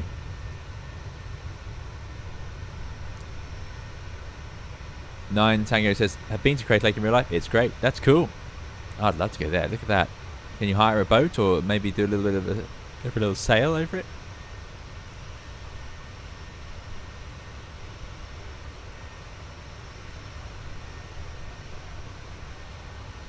Cloudman would like to see the Phoenix contrail bug fixed. Yeah, I feel like we had good contrails and I'm not such a fan of these new ones. I don't know what happened.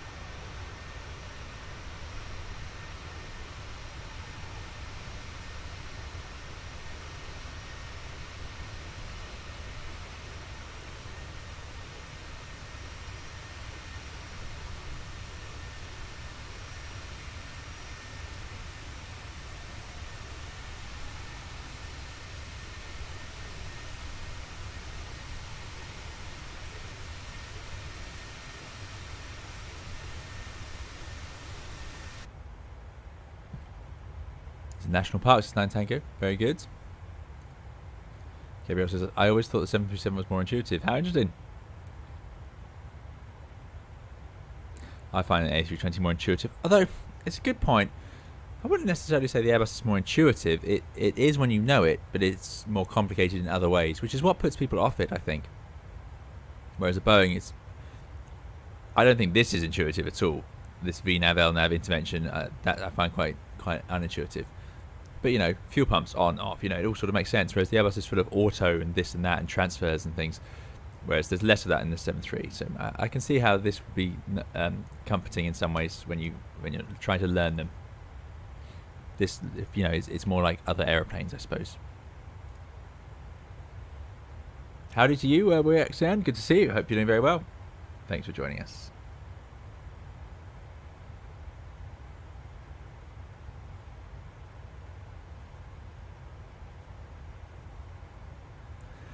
Brandon says, found the Airbus crash. It was an Air Inter 148 with the A320. Old FCU. They set a vertical speed of 3,300 feet per minute into terrain instead of a flight path angle of 3.3 degrees, since the old FCU showed a VS of 3.3.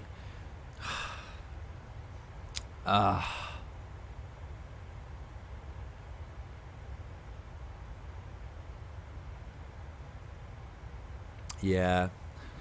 You know, that's upsetting to hear, Brandon M. Thank you for finding that. I mean, I don't know anything about the incident. I'm not going to sit here and talk about them. I don't like, everything I say is basically going to be speculation because there's just so much information involved. But I can see how the confusion of... Julian, thanks for the follow. And Dougal, see you next time. Thanks very much for coming along and moderating. Really appreciate it. Good to see you again, Dougal. Yeah. With the... So, Bernard's talking about an incident there where if we wanted to descend, we can use vertical speed and fly the airplane at a vertical speed we set, which is expressed in hundreds or thousands of feet per minute. So we could set 200 feet per minute, which is a slow rate of descent. We could set 4,000 feet per minute, which is a very high rate of descent. Now in the cruise, you have the option, but low down on final approach, when you're fully configured and you're doing a 3-degree approach, 3 degrees equates to about 800, 700 feet per minute, depending on the speed you're flying. 3 degrees is referring to over the ground. If we fly a vertical angle, then the magic of the Airbus is it has that feature where you can fly 3 degrees. And what it will do is it will fly 3 degrees using whatever vertical speed it needs to fly at 3 degrees. Now that mode was not available previously. You don't have, there's not many aircraft that let you select an angle. We can bring up an FPV on this aircraft, but I don't think there's a way, which is that little bird there. But I don't think there's a way we can tell it to fly a flight path angle unless we put it into an approach sort of mode. But in the Airbus, you can select an angle. It's genius. It works so well. And what it does is it takes into account all sorts of things, such as, the wind and whatever else, and it just flies you at 3 degrees. So it's dead simple to use. However, it's not a mode that was around much, and if the old FCU expressed it at 3.3 instead of if the old FCU expressed angle as 3.3 degrees or a vertical speed of 3.3, meaning 3,300, then that I can see how that would be confusing. Now it should have got picked up, of course, because you'd set 3.3, but then if you did have the bird showing, it would have gone way lower than 3 degrees because obviously that's much higher. That is what? That's 4 times high, so it would have been, instead of 3, you'd be like the vertical flight path vector would have been down here below 10, and the vertical speed would be down at 3,000 feet per minute. But how long? I mean, obviously it shouldn't happen, but it's just one of those incidents where it's funny. I didn't even realize that there had been a change to the FCU format, but as ever with aviation, it's written in an incident. Somebody has had an incident, and that's why it's like it is. Yeah, very interesting, very interesting. It's also worth remembering that that's why non-precision approaches, when you're flying in things like flight path angle near to the ground, are so much more likely to raise a safety incident than a precision approach like an ILS, because you're dealing with an issue of no vertical guidance at all. So it's only your aircraft not guessing. Your aircraft knows where it is and it knows how high it should be, but you have to have so many things set right, Q and H and so on. Whereas with an ILS, that couldn't have happened because it would have just flown down the glide slope. And even if it joined a glide slope that was too high, it would have been obvious, and it shouldn't have flown you into the ground early. It would have just got you to the runway at a very steep angle. So you should have realised. The other thing is, for a long time with GPWSs, you could fly down a non-precision approach. I don't know how many people know this. It's something. Again, I'm going to be missing some details here or getting stuff slightly wrong, so I can only apologise for that. But basically, there was a way that you could fly an approach, and we have the GPWS system that says pull up. It warns us to pull up. It's an absolute you must follow these days. So if it says pull up, we do it. In the Airbus, that's full backstick, full toga thrust. Away you go. Get away from the grounds immediately. Similar in the Boeings. Of course, you can't go full because you might stall. But there we go. But yeah, there was a way that if you flew a certain approach, you could actually only ever get caution terrain, and you could get a caution terrain message and then hit the ground, and you would never get an actual pull up. That was discovered after somebody, unfortunately, managed to do that. They flew into the ground having only received caution terrain messages. Now, in the old days, we didn't have to obey a caution terrain or do anything. These days, you've got a caution terrain, you react as if it's a pull up. You do the full thing for this exact reason. So when that incident happened, obviously they may well have got GPWS warnings. They probably got sync rate warnings as well. But you didn't have to follow it at the time. So a whole host of things came together there. As ever, these are hugely complicated incidents that a lot of holes of a line there.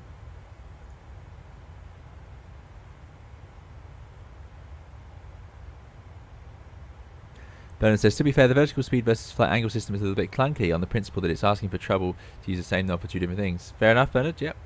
That's why in the Airbus, it's all about the FMAs at the top. That tells you everything. It will tell you whether you're flying an FPA and what FPA, or a vertical speed and what vertical speed. It's all about looking at the top of the PFD. But that was not a concept. So when the Airbus came in, it's hugely complicated. And yeah, swapping between flight path angle and vertical speed could be confusing. But airlines and crews weren't used to having to be so aware of the FMAs, because look at, I mean, the 737 is a contemporary of the Airbus, and yet you turn off the flight directors and it's absolutely fine. You've still got the modes up there. You know, it's just a different sort of setup. So yeah, it's interesting. It's interesting. Thanks, Jeremy K. See you later. Sorry, I probably missed you already. There's a warning trigger if your GPS altitude doesn't agree with your barometric altitude by a certain amount. Says Bernard. No, your GPS may show up as inaccurate, but no. Not that I'm aware of. The position it does. But for altitude, I don't think so. You may, in more modern aircraft with what's called digital bus on the Airbus, then it may give you a warning about backup is degraded. But yeah. Yeah, they didn't have a GPWS at the time, so Brennan, there you go. George says, when you check your altitude at certain distances against the plate, do you need to make temperature error corrections on the published values? Only if it's below the threshold for the chart. Often that's about -10 degrees, but the charts should say. Great question. Again, another problem with non-precision approaches. You have to temperature correct them if it gets too cold. So let's pull up an approach, a non-precision approach, like an RNAV. So, no, that's not going to work. Let's see if they have any old school ones left. Here we go. So nautical miles, vertical descent, VDA. I don't even know what VDA is. Altitude, and somewhere on here it should say advise. LNAV, VNAV not authorized below -18 degrees Fahrenheit or above 54. So there you go. So outside of those temperatures, you can't use your VNAV mode because it will not be accurate enough. So you need to temperature correct. If you're temperature correcting, you couldn't use VNAV, so you just use LNAV, so you go to the LNAV minima. So there you go. So yeah, great question.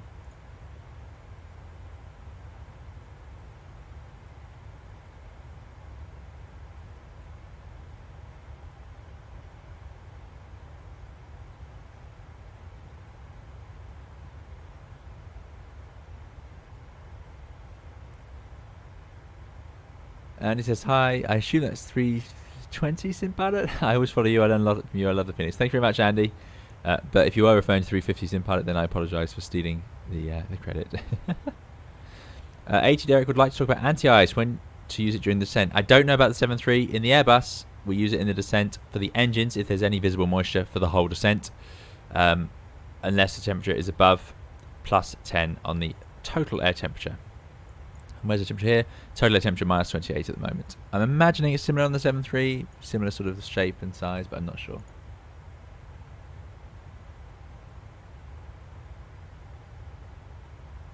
Lauren V says the LNAV minima are lower than LNAV VNAV, question mark, question mark, question mark. So, yeah, they were. Interesting, isn't it? So LNAV VNAV, you would use some sort of approach mode, and the airplane would fly vertically, and you'd check it off of here. But if you're doing LNAV only, the minima is actually slightly lower.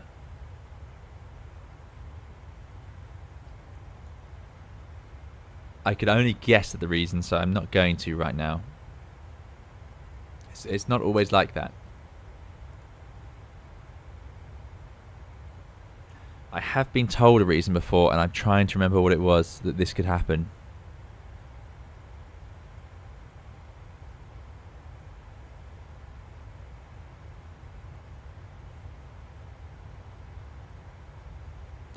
But I have a funny feeling it's to do with obstacles or something like that, and therefore, because of the compensation down to, because potentially you could use the VNAV down to, but then you're not going to correct it anyway. No, I don't. I'm just guessing. I'm not going to guess.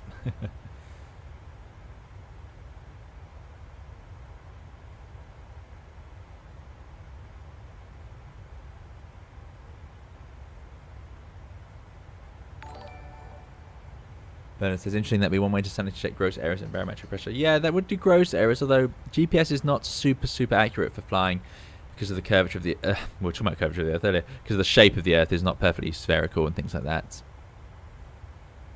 Thank you, Mr. Callum, for the follow.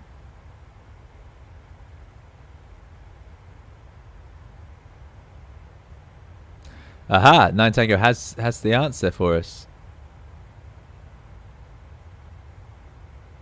Obstacles, so they say. There we go. So it was obstacles. Okay.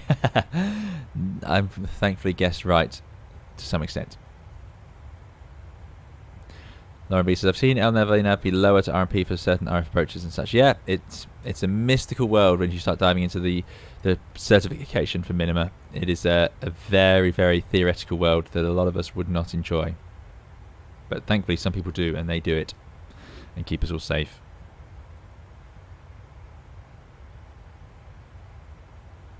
Right, I'm just going to take a short break.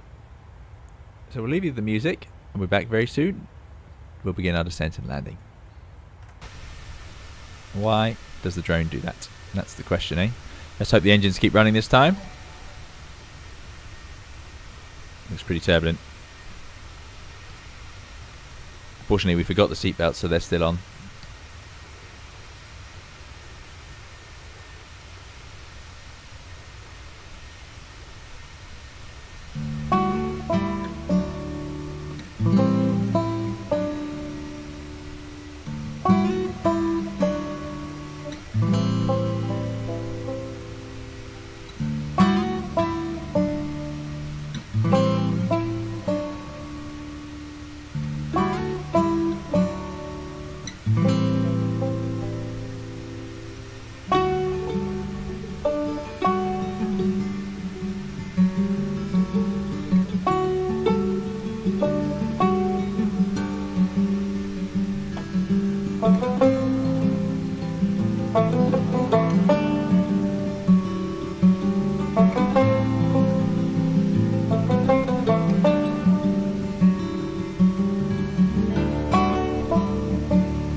Hello, hello, we are back.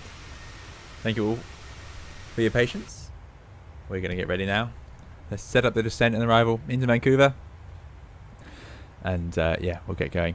Lauren B says, does the banjo seem more out of tune than normal? It could be to do with the engine pitch, just making it sound slightly out of tune. Yeah, it could be. Bernard says, 1 hectopascals of QNH is equivalent to 28 feet from memory. Yeah, about 30 feet. So if your QNH is off by 100 hectopascals, you're 280 feet high or low. Yes, and that's where it gets dangerous, doesn't it? Because 300 feet will be about 1 mile from the runway. So if you're 300 feet low, you'll hit the ground a mile early. Very dangerous.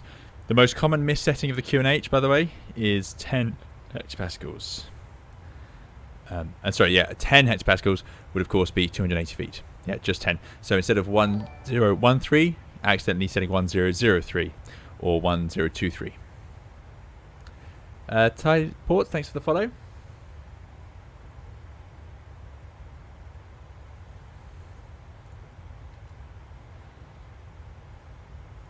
Right, let me put the camera back in the pre-agreed place. Done with the drone for now.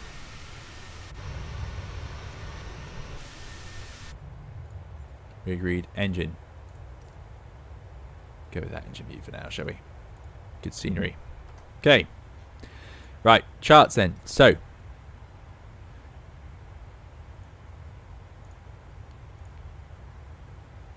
our arrival from Payne. There it is, Payne. Then we're going to go. Let's put it properly. Let's go to. Let's clear out other airports. Shift data. No. Let's zoom in. Still got our colleague behind.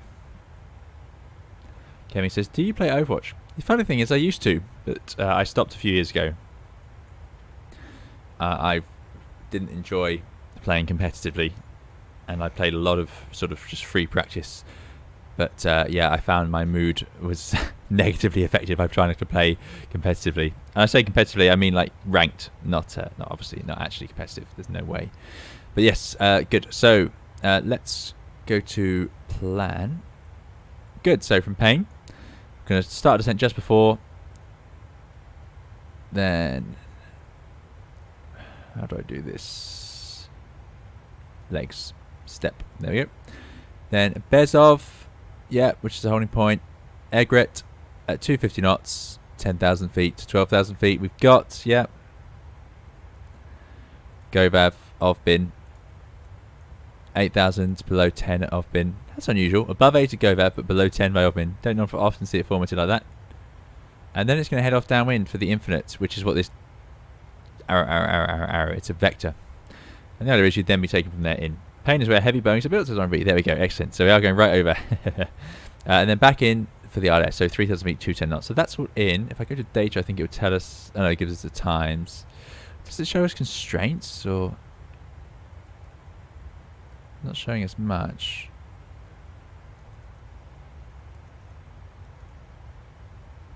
Anyway. Then ILS 26 right. So Goreg and in. We're going to fly a 3-degree ILS. Perfect. We're going to fly it to minimums of ILS of DME or ILS radar. We're doing it with the DME. Decision altitude of 209, 200 feet above the runway. Now we did an approach. It was in the 737 last time we flew it, didn't we? Into San Francisco, where there was something really strange about it. That meant the DME and the glide slope and so on didn't match. Was it a non-collocated DME, something like that? I can't remember now. No constraint to stay on the 737. It tells you about them when it feels like it's a long read. Okay, fair enough. Thank you. Danny Rubel, good to see you. Danny says, good evening. Heard the little LNAV bit. In the NOTAM, there a note about RNAV 26 left minima. It says LNAV VNAV minima to read 596, 589, and LNAV to read 540, both until 29 December. Thanks very much, Danny. But yes, indeed, we are on the right. But yeah, thanks very much. Good spot. Very good spot. Reading NOTAMs is very, yeah, very good.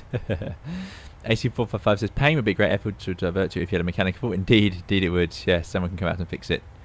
Pepperidge says, 320 sim pilot, modern planes transmitting data non-stop the flight. Can maintenance change settings for you pilots? No. No.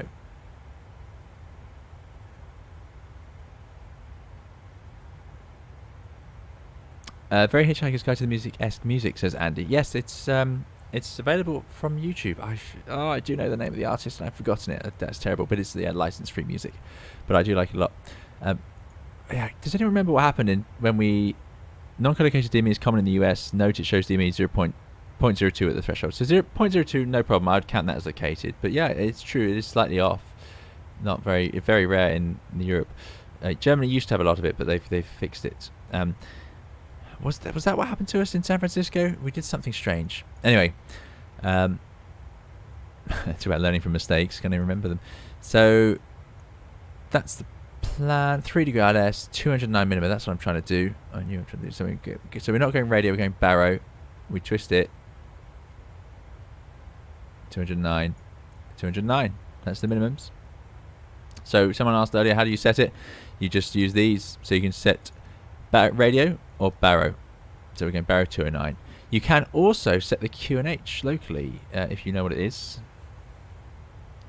Elitis Maggie, thank you to see you. Elitis says, I think it was because the DME was more than a mile in front of the runway or something. Yeah, it was something utterly bizarre, which meant that my descent planning was way off. Way off. And it meant we were too high, I think, to join the glide slope. Yeah, that was it. I remember now. Thank you.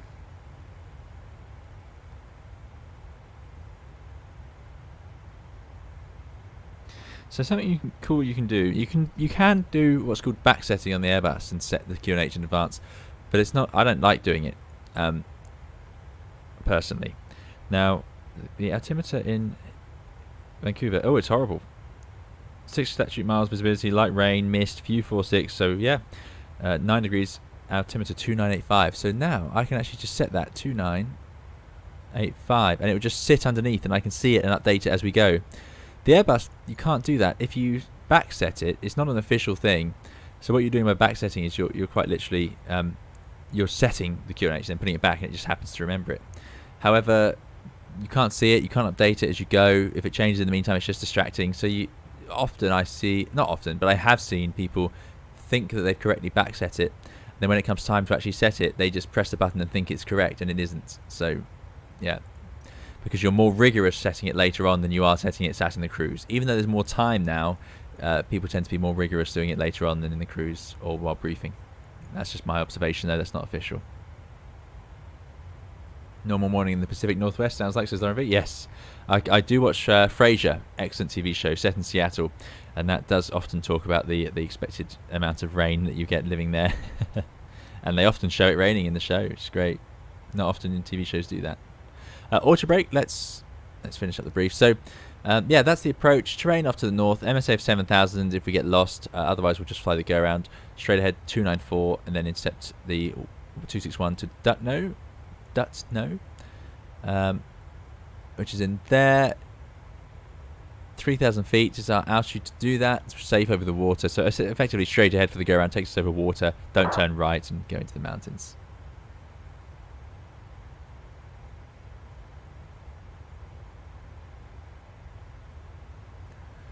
Okay, it's a 3 degree ILS, got our minimum in after landing.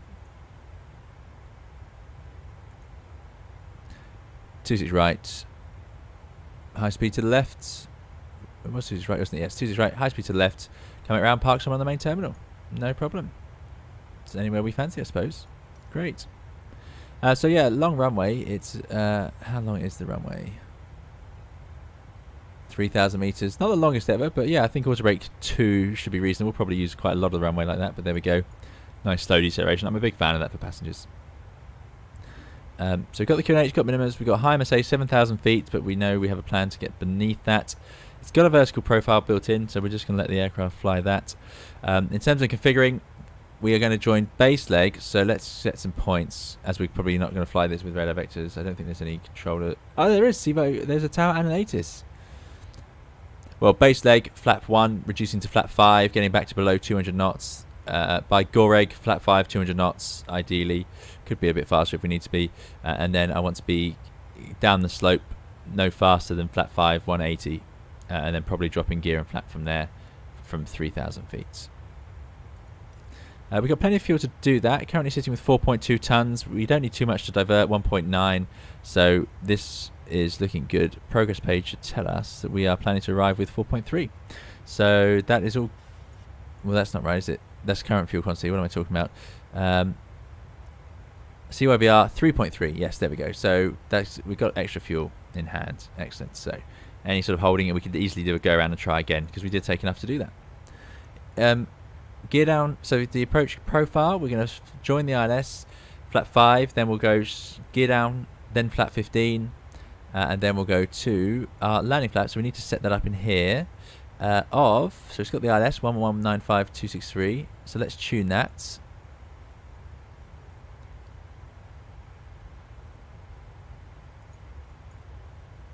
On both sides. In fact, before I do this, let's grab the ATIS because it could all be different. RS 26 right, 26 left is secondary departure runway. Okay, yes, so 26 right, 1195, course 263 is all good. 1195, course 263, let's get that set. 263, 263, 263.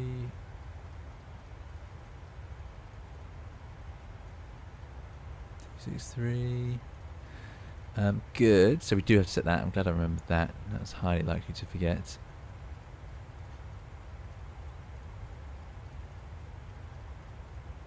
.263. Good. And we got it tuned. 1195. Which matches this. 263, 1195. Got our minimum in. Good. And then we're going to go flap. So I think flap 30 would be normal. We're not a short enough runway with 5 knots on top of that. Gives us a VAP of 130, so we'll do 135.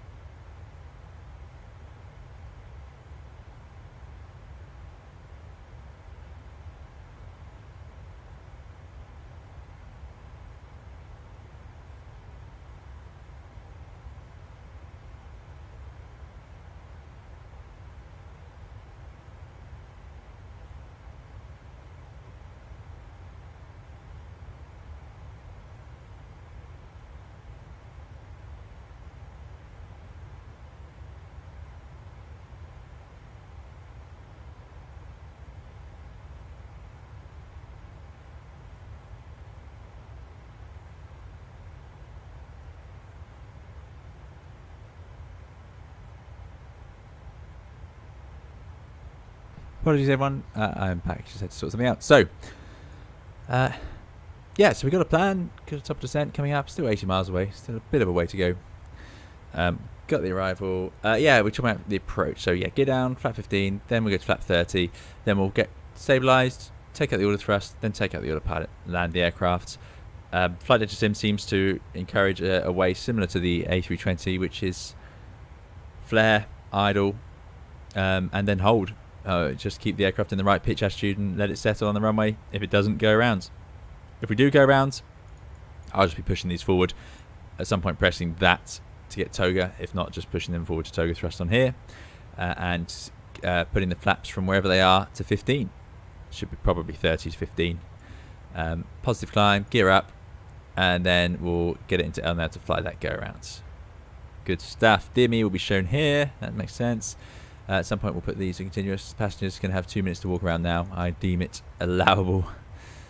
Great. Possibly some anti-ice on the way in. We'll keep an eye on that temperature. You can always go around MP3s and 9 tango. Exactly.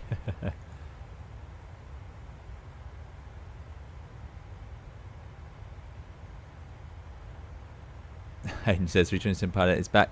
Sorry, Hayden's back after swimming 35 lengths. Excellent, Hayden. Well done. Excellent. Good bit of exercise there. Alex Vanderpass says, one of my cats, the diabetic one, is in the same family as Captain Defoe. Yes. Oh, sorry to hear about your cats, Alex. Both are great at the moment, so I'm happy. Just quite the work. Very good. Well done. Glad to hear they're happy, Alex. Wuxian says... Oh, ignore me.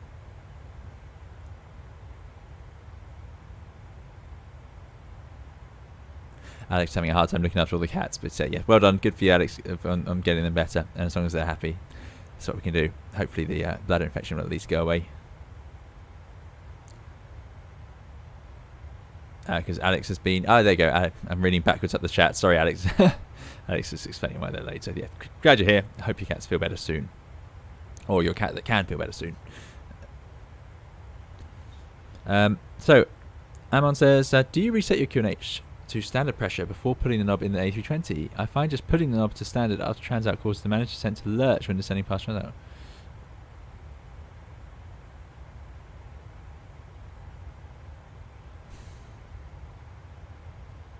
You would only change the standard and QNH whilst climbing or descending, which avoids the lurch, as I understand it. If I understand the question, you don't tend to change it otherwise, but it shouldn't cause any issues doing that.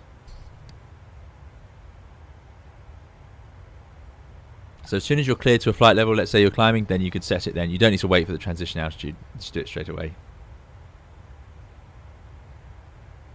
Canadian Aviator says, nice to see someone flying into Vancouver. Thanks very much. Yes, we do have an ATIS. Doing simultaneous approach. Oh, it's a long one. Information Gulf. Empress 318. Information Gulf. And they're going with wind of 140 at 2. So, yeah, light winds. Very light winds, actually. 6 statute miles viz. Altimeter is 2985. So, low altimeter. Approach RNAV or visual runway 26 right and ILS or visual 26 left. Simultaneous parallel runway operations in use. Landing runway is runway 26 right primary, 26 left secondary. Say parking after vacating. Oh yeah, this is a thing they do in North America, isn't it? Where you have to know where you're parking for some reason. Air traffic control couldn't possibly bother themselves with that. No, that's messed up everything because that means we're going to fly the RNAV for 26 right. Now I've only ever done a non-precision once in the 737. I did it in our Australian stream, made a complete mess of it. So, oh, let me get rid of that. So we're going to have charts, approach, 26 right, RNAV. Let's bring the chart up in case we need it. Right.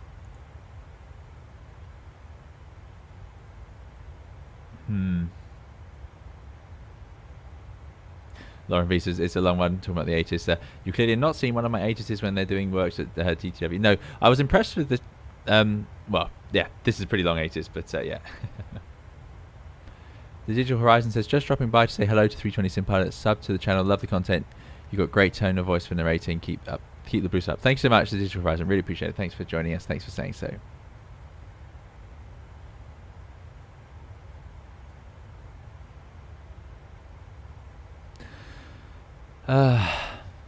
Lauren V says, no, we aren't bothered by where you're parking because we don't control the ramps. Your airline usually does. There you go. In Europe, the ATC controls the whole lot. So they know where we're parking. Saves us the hassle of radioing someone else to find out. Good. RNAV arrival. Here it is.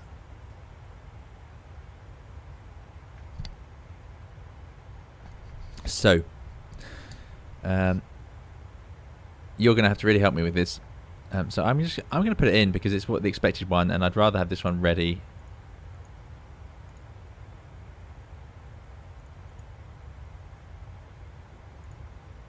Same arrival. Oh. Ah, there you go, by Pemsu.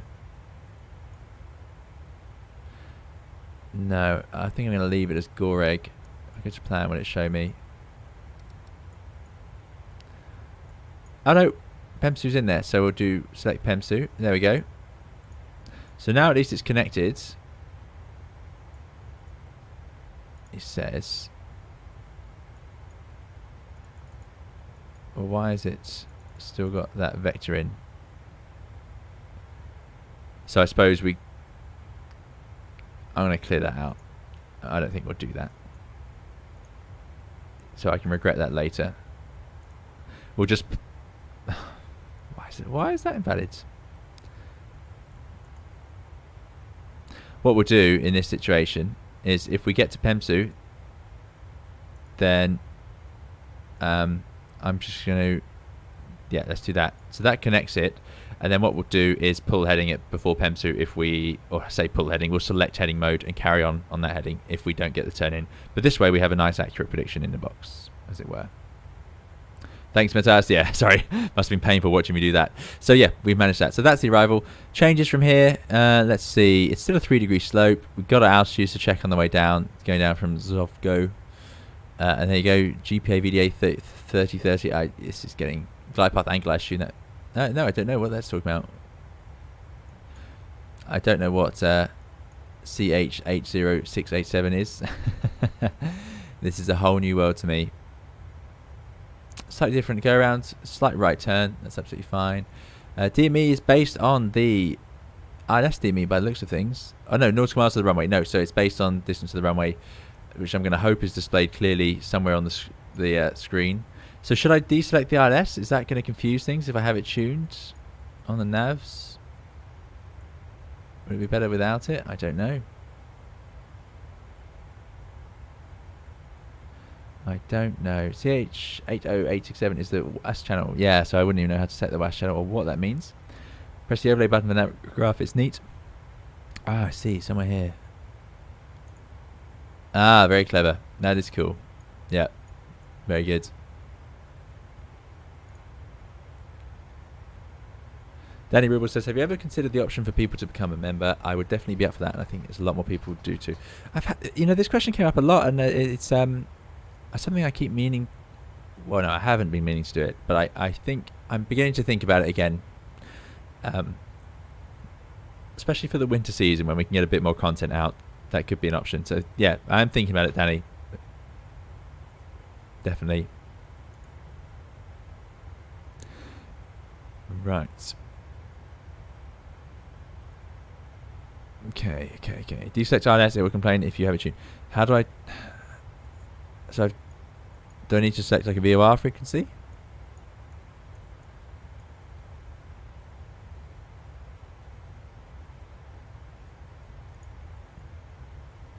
There we go. Okay.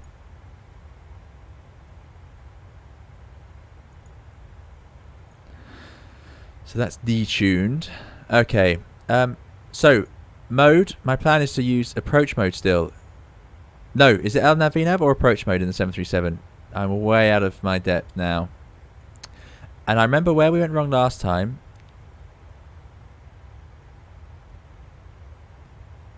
Ooh, my computer was struggling there. We went wrong last time because we didn't set the go-around altitude, so the airplane captured the altitude. Or something weird like that, because we started above it. So I'm going to need to make sure we don't do that. I remember that.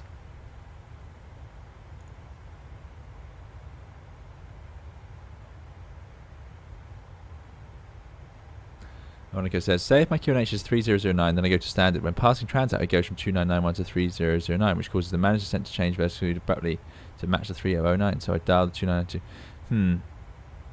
No, that's not something in real life you have to worry about. It typically is your managed descents and so on. It should account for that. Should do. Interesting. LNAV VNAV, dial out to minima, and then back up to misapproach out when passing. Okay. I might not put it at minimums. I might just leave it above me to give myself a chance. Oh, we're starting down. Let's go. That creeps up on you, that top of descent. Always does. So, 7,000 the MSA, but let's do our traditional. Well, let's see what the star has us in at. 10,000 for non-jet, above 10, below 12. So let's put 10. Good old 10. Traditional will work here. Now it's interesting, because we missed the top of descent, the airplane doesn't start down automatically. So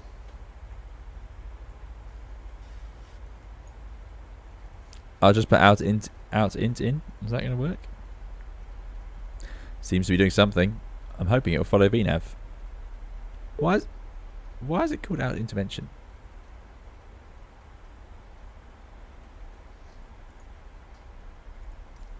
There we go.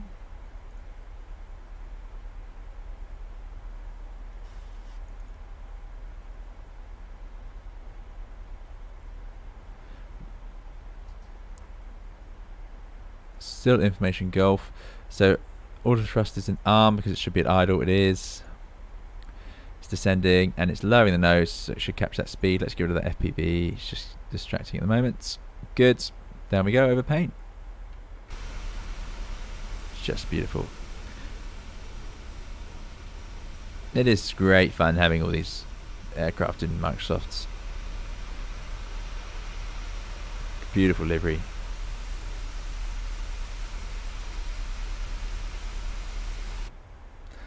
Down we go.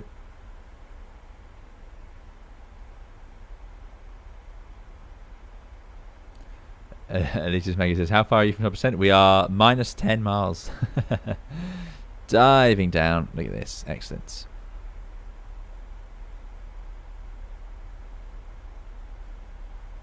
Birdman says, I feel like there's so much more to do than Airbus and so much more repair. Indeed. Yeah, I can see why you say that.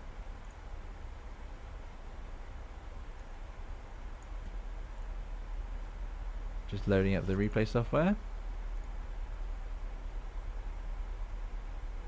Unifu says, because you want to intervene. Yeah, I suppose so.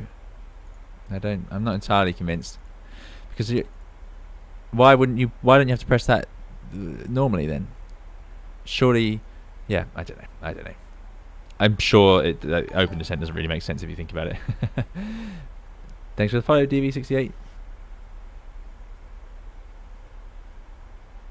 And he just wants the PMDG 7.4. Yes, don't we all? I'm using Flight Recorder for my replays. Little drummer. Dan J says, does the 737 MAX have all the button switches overhead, or is it new Mon style? No, looks just like this. Just big screens, as far as I'm aware. Yeah. To keep it the same rating. Doesn't even have an ICAS monitoring system. It still uses this crazy system. Yeah. Yeah. In some ways good. Don't get me wrong. In some ways bad. And it's causing an issue because it's not going to be allowed for long to have a system like this in new aircraft. So that this has caused an issue with the 737-9, the MAX 9, because Boeing haven't changed the system, and it's taking a long time to certify because it needs to include information for initial actions in the electronic software, so that pilots don't have to look up a checklist to do it. So the Airbus will tell you what to do on here, as will 777s and so on. But the 73 is being kept like this to keep it the same as the old versions, and yeah, it's not going to be allowed soon. I don't know what the next PMDG plane will be. I think they shared a screenshot of the 777. Daniel Fitcher says, I got the Airbus TCA captain's pack. I love the detents. Yeah, me too. Me too.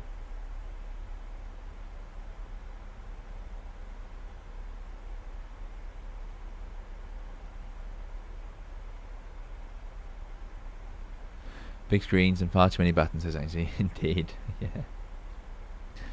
Laurie says, the advantage of the old crazy system is you're supposed to grab yourself a beer with your six-pack check. Yes, indeed. Yeah, when you had the old six-pack, it was called, when you had the round instruments.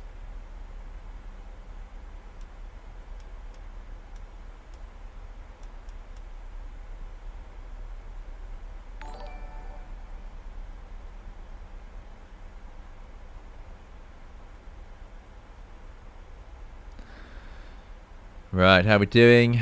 What's the range? Why can't I see the range so easily?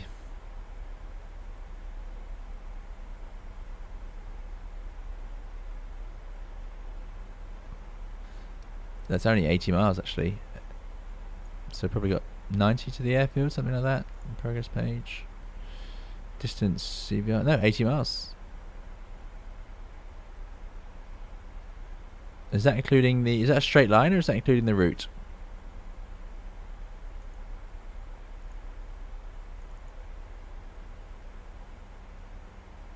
Oh, it's a six-pack check. Oh, there we go. Oh, I thought you were referring to the six-pack of instruments. Six-pack, yes, six. Fair enough. And it's different on each side.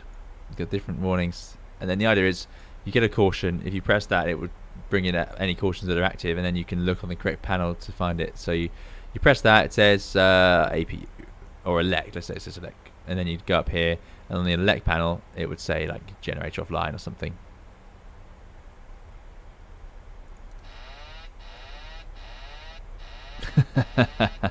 There you go. Autopilot's off. Yeah, so it clears out if you press the master caution, I, again, don't know why, but there you go. It just disappears. I suppose if you've acknowledged it and checked it and done whatever you need to do, so you can press that and get rid of it. But if you recall, it will reappear, and then you can look up here and go, oh yeah, the generator's off. Let's put that back on. Now, why that disconnects the autopilot as well? That's quite impressive. On the Airbus, it wouldn't typically. I do not have the Honda jet, unfortunately.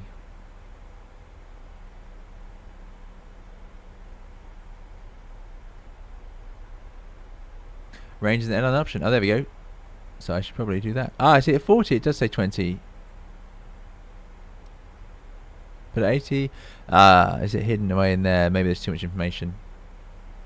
Anyway.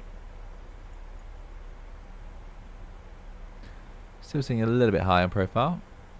Now, how can I make it? Does it have? I assume it doesn't have the buffer. So I could do speed intervention and then make it go down a bit faster. Yes, there we go.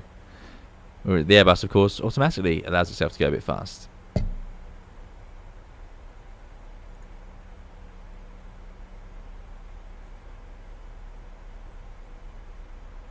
Yep, some wide bodies are coming.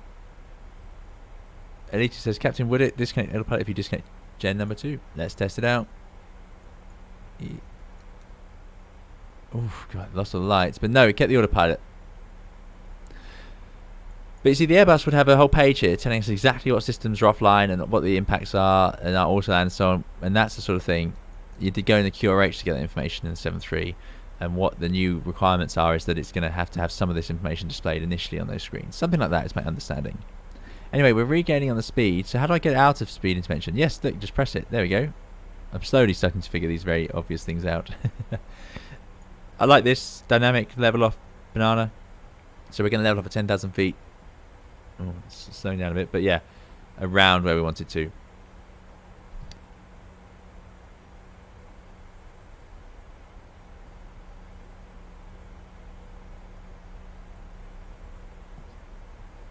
Oh yes, we should no longer be on standard because we're below transition for the USA 2987. There we go. Well, not USA, for North America, I should say.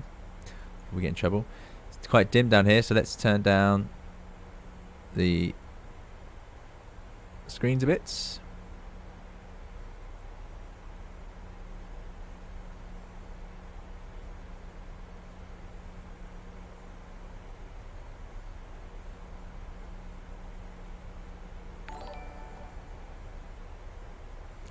Thank you, Aviation Moments, for following.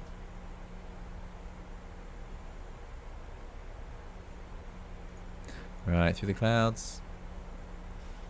Temperature +5. Engine anti-ice. I'm just applying Airbus rules. Getting to 10,000 feet, so we're going to put the seatbelt signs on. Anti-ice panel. Engines, there we go.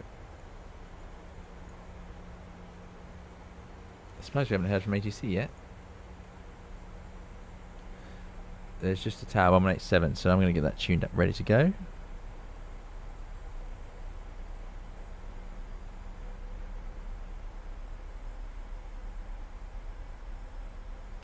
Question call taxi. Question start, we'll call it 8,000 at GoVav, so let's put 8,000 in and let the airplane carry on its descent. 3 degrees outside. Beautiful, beautiful, beautiful stuff.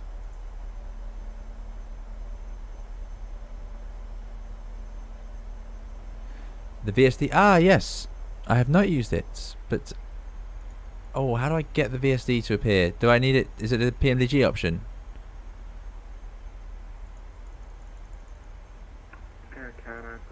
There's a way to make it appear on here at the bottom, I believe.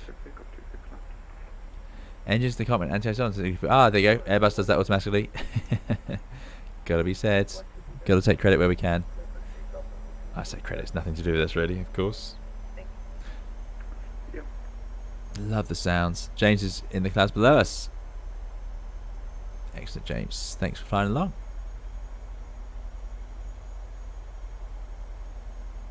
Yeah, they really nailed the clouds. Took them a while. There was a few moments where they were not as good as they are now, but yeah, looking lovely.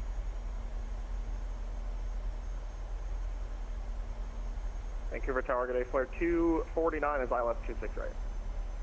249 wings come. Busy traffic today. Land 26 right, fire 249.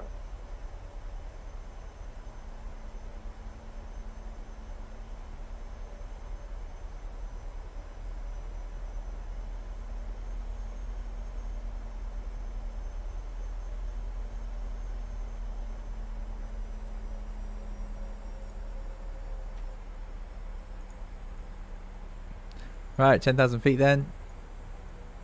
Seatbelt signs are on. I'm going to put the landing lights on. Not going to do a whole lot in this cloud, to be honest, but there we go. 8,000 feet for Govan, we're going to make. FMC speed being their path, carrying on. 240 knots, quite slow. Oh, sorry everyone. A load of messages just came through. There's a bit of an issue there with my streaming software.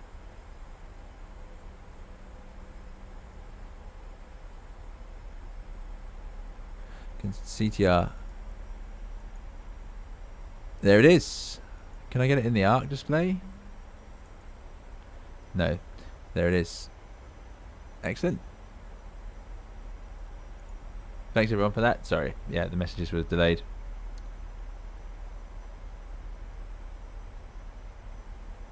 Costin says, good luck to pilot. We're all counting on you. Thank you. Mark says, love the stream, mate. Do you plan to fly Boeing planes in the future? Yeah, I'd quite happily fly Boeing in the future, no doubt. But wait and see where things take us, really. Also happy to fly other Airbuses. No problem.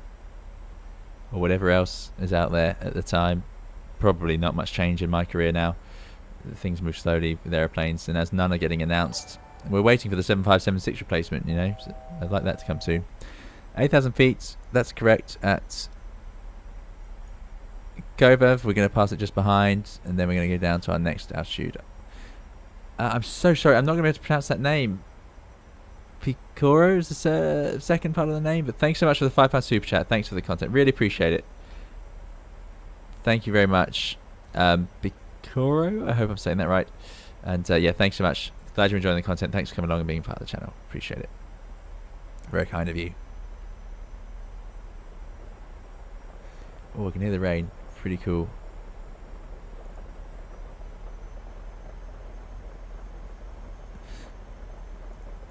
Right. Next part. Go above 8, below 10 at Offbin, above 3 at PEMSU. So above 3 is the next restriction. Just going to level off here. But I should obey the restriction anyway. So if I put 3 in the window. Air Canada 8193, mic check. There we go. 8193, we get fine.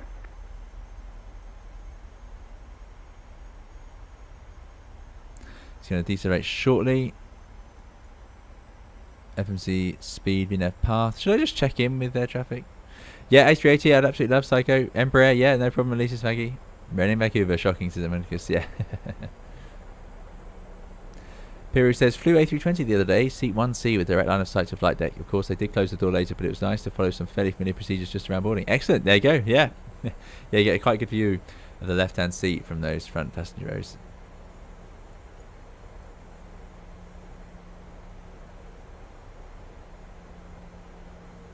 Call him over the IAF. What's 249 is clear on mic 4. Land 249, gate. What's the IAF? Taxi, Victor, Hotel, Golf, for your discussion. Victor Hotel Golf for 249, okay. Alex says, get an Embraer 195 type ready, come apply for KLM. There you go. Temperature +5. It's pretty cold up there. It's still cold. So we will be sticking with the anti-ice on the engines. Got those lights on.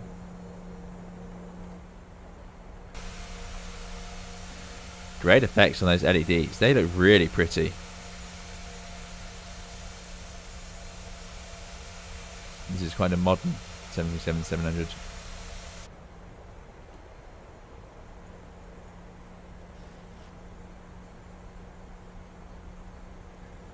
So it's taking nice controlled speeds. I quite like the speeds it's flying, 220 knots now. This is sort of a holding pattern. Effectively, you just carry on downwind unless the traffic told you to turn in. So there's no point whizzing around it, because what you'd hope for is a direct Goreg or something similar. We are going to go, let's see, what's the closest in we could go to Sovgo, yeah, so I'd want to go to Goreg, and that's the last direct to I'd accept. We could establish somewhere around there, but I don't know how to do that in the 7-3, so I'm going to ask for direct Goreg if that happens. Oh, sorry, yeah, of course, calling by the initial approach fix, which is PEMSU, indeed. Yeah, I see what you mean, sorry. I thought it was another sort of frequency I should use.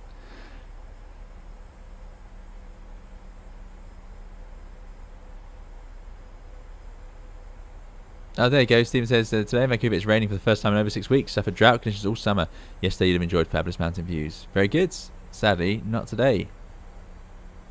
Cloud base was quite high, I think. I think we're coming out the bottom soon. I can tell you, we have an ATIS.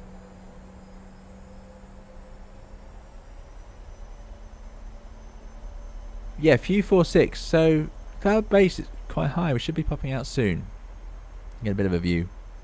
Right, I'm going to call up air traffic because we don't want to be any closer than we need to be. We've got Gulf, altimeter 2987, 2985. Vancouver, good morning, Empress 318. Routing to PEMSU, descending to 3,000 feet for the, expecting the INAV for 26 right, 737-700, altimeter 2985. Empress 318, thank you, Tower Roger. All information traffic is a NACA A320, currently about 8,500, 13 miles from Goreg. Looks to be inbound 26 right. Copy, thanks, Empress 318. Returning now to Goreg. So there's traffic nearby, but anyway, doesn't seem to be concerned. Good. I'm going to start slowing down now because I don't know what the airplane's going to do. So I'm going to select... No, do I need to select speed intervention, or will VNAV do it for us automatically? I suppose I can put the heading in roughly the right place. Oh yeah, we didn't change the bank angle. Imagine having to change that. Right, let's run some sort of checklist. So descent with briefing, landing elevation, auto brake, and landing data we've done. Now we're on to approach. Altimeters are on QNH 2987. Approach aids, checked and set, signs, auto, and on. Next will be the landing checklist, and that's good. That's the colleague behind there referring to. Excellent. Right, I'm going to start the recording software. Yeah, we can have the Toby I. Let's see if that works. Okay. Right, so I won't be able to answer much on the chat anymore. I see. Just put flaps out and it will slow down. So let's go flaps 1. Speed is looking good. Flaps to 1. They're moving. We're at Goreg a bit fast and a bit high. No surprise there. But we're going to leave it now. Let's go flaps 5. I see. It comes back to the 1. So as we go to the 5, will it automatically... Oh, but that's only a 2. 5, and now it should go down to the 5 speed as the flaps reach that point, I'm hoping. Yes, it does. Excellent. Excellent news.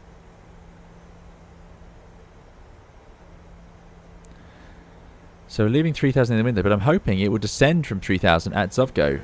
318, wings counted, land 26 right. To land 26 right, Empress 318. Okay, that's very nice of the controller, looking after everybody. So we're on the VNAV path, so I just, as long as it doesn't level off, I'm hoping this will work out nicely. 180 knots. Distance to the runway. Oh, drag required. Is it just from here you can read it? 12 miles? 12 miles, 3,000 feet, 180 knots. We're in good. We're in a good energy state here.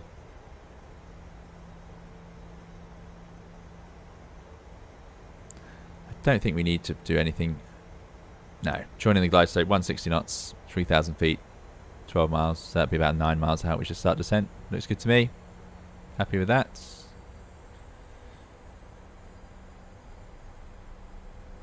Good, so I've go 3,000. So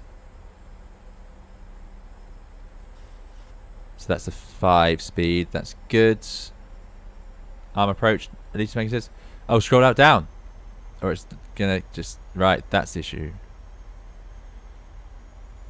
VNF path. That's the bit I can't get my head around. So can I just leave it above and it will carry on down? Because what happened last time was I forgot to reset it. No, no, no, no, no, no, no, no, no, no, no, no. FMC VNF path. Keep going down. Oh, Vancouver Tower. what a Good system. afternoon, Air Canada 117 with you. At 3,000 on the Yeah, look, 1800 feet per minute to regain. Ooh, radio altimeters are alive. 2500 matches, so the QNH is likely sensible. Or it is sensible, because that's what we expect it to be. Distance to go, 8 miles. Let's go to gear down, flat 15. Gear down. Flaps 15. I'm going to arm the speed brake.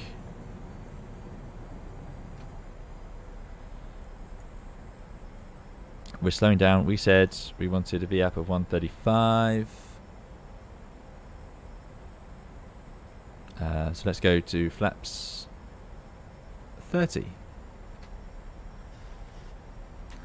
And there it is. There's re-ref, and then it seems to have a bit of speed on. That's what we wanted. I'm going to put 3000 in the window. There you go. So the eye tracking is, yeah, it's actually, hopefully it's working. Boeing's constantly babysitting. So it's like, yeah, the weather's not great. Sorry, everyone. So we are now configured.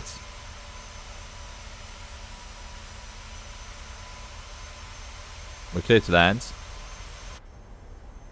It's starting to get visual. Let's get the last of the lights on.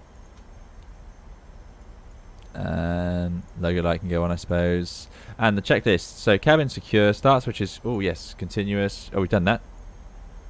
Where's it going?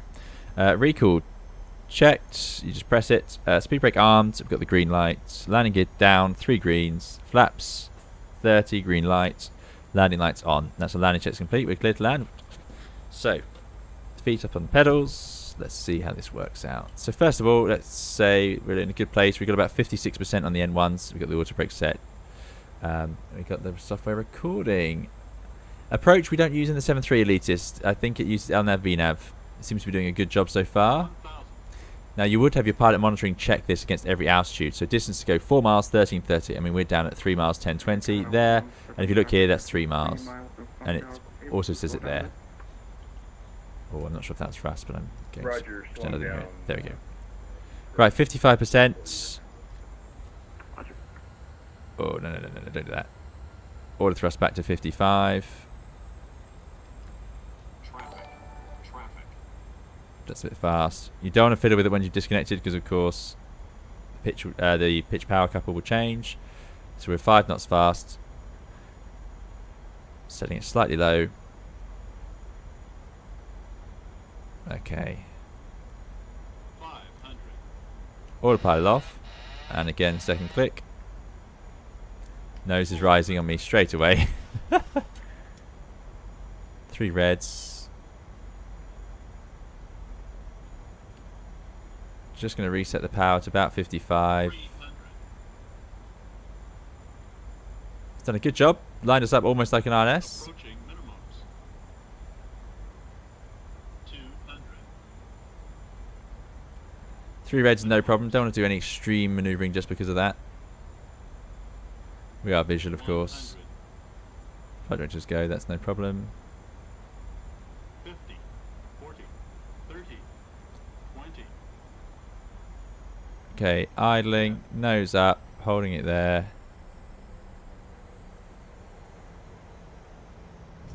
There's touchdown. Get the reverses out if we can. Reverse idle. Decelerating, and I heard the ground spotters go. I think that was alright. Let's take this exit here if we can. 60 knots. Ooh, that's quite. That would be a bit of a deceleration. 40 knots in the wet would be a bit tough. And there we go. 30 knots off the runway. Forward idle. Right. How was the eye tracking? That worked? Did you see me looking at the speed and out on the runway and so on? Size with great relief. Indeed, yes, me too. Oh yeah, traffic behind was close. Excellent. Nice controlling by the controller. Just 318 gate 70 taxi Mike Papa. taxi Mike and Papa. Sorry, say again the gate for Empress 318. Empress 318 gate 70. Gate 70 with Mike and Papa. Thank you, Empress 318. Right, I'm hoping that I'm on mic here as we turn. Yeah, it's a nice handling airplane. I'm not going to deny it. So Mike is here, Papa is here, and then parking in on that terminal somewhere. 7-0, perfect. So that's gonna be pretty short. Good. Yeah, there's no doubt it's a nice handling airplane. Eye tracking was cool to stand the Sasquatch. Cool. Okay, we'll use it more often. I have it set up on the overlay, so it's quite straightforward. Butter, says Brian. Excellent. Yeah, it seemed to work out. Right place. Maybe a bit of a float, but I think I left the power on just a bit too long there. That would be my guess. Right, let's get rid of those speed brakes. Yeah, the speed brakes are going to go there. Okay, as usual, because we're going to do the replay, I'm actually going to reset the controls for landing, leaving the flaps and lights as they are, just because we're going to use it for the replay tool. Right. Somebody's landed. Oh, they're vacating in front of us. Yeah, we used up a lot of runway. I knew we would. James is not too far away, just passing PE. Few technicals this flight. So James on the way in. And Monica says, very smooth, almost past the last landing marker though. Hee, welcome to my hometown. Excellent. Yeah, thank you for the welcome. Yeah, it was getting close. It was definitely left the power on just too long. But there we go. Ushki says the eye tracking was great. Excellent. So that's a popular feature. We will get the replay soon, everybody. Vancouver Tower, Air Canada 170 right. Dan and Sasquatch says, I feel like the VSD implication is really cluttered. Is that just me? Invaluable no doubt, but I wish it was a bit cleaner. Yeah, well, we don't even have it on the Airbus, so... Because I believe it shows terrain. If there is terrain around. Sorry, Tower, can you repeat those taxi instructions? Air Canada 117, gate 47, taxi Mike, Juliet, Georgia Charlie. Anyway, auto brakes are off. That can go off. And we're going to leave everything else alone, I think. Come on, airplane. Get going. It is sticky. I can see that point. I don't think my brakes are on, no. Georgia Charlie. So now we're looking for Papa, and then we can go and park. And press 318, hold short of Juliet, give way to here. Air Canada A320 coming down on Mike for Juliet. Hold short of Juliet, give way to the 320 Empress 318. Juliet is Victor. Juliet is there, which is where this Airbus is going to go. So in real life, I don't know if it's a thing in America, but turning off the lights is quite common at this point to show you're giving way.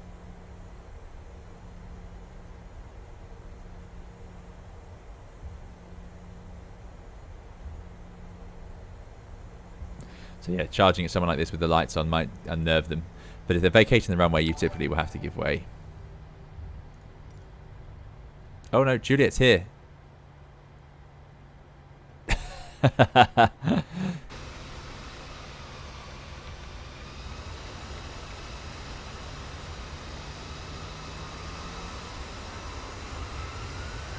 Nothing to see here.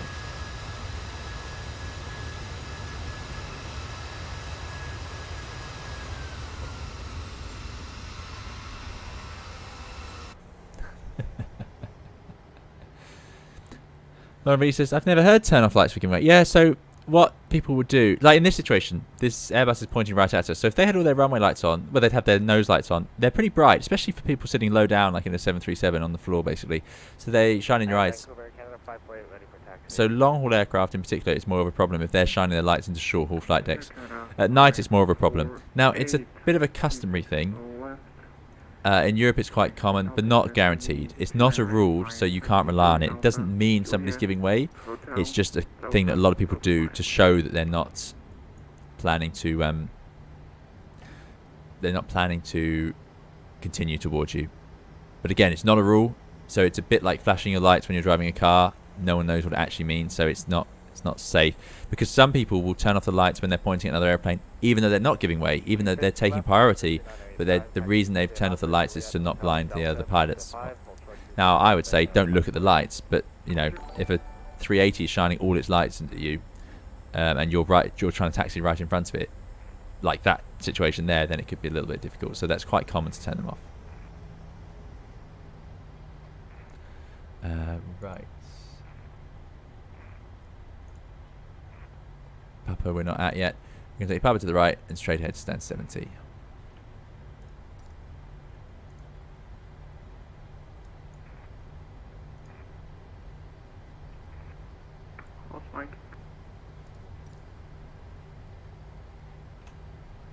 Yeah, that would have been a bit strange for the passengers, no doubt.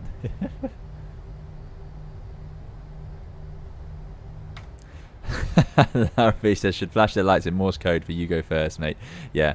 It might as well be. That is the problem with that. Some airlines don't like that as a policy. The other thing is, the lights have... There you go, they're waiting for us. We can hear that. The lights have some effect, but it's better to listen out because you'll get more idea of the situational awareness of what's going on by listening to what's going on with the other aircraft. Finally, oh, goodness knows where Stan 70 is. So this airport obviously wasn't updated with the Canada update. Finally, the yeah,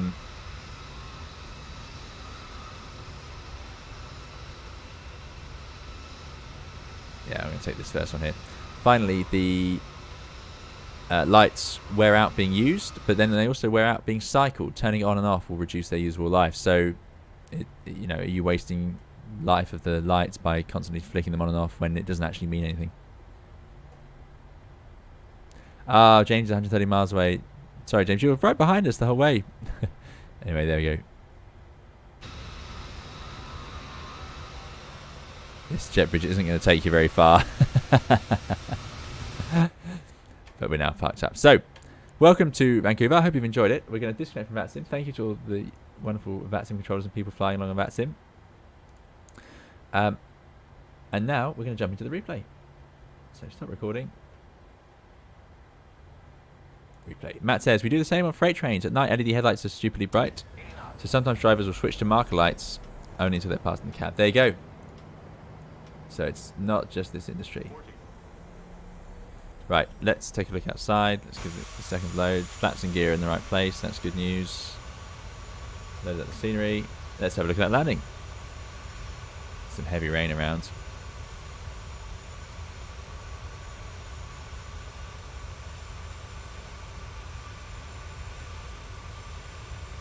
Thanks, Birdman. Glad you enjoyed it. Thanks, Ed.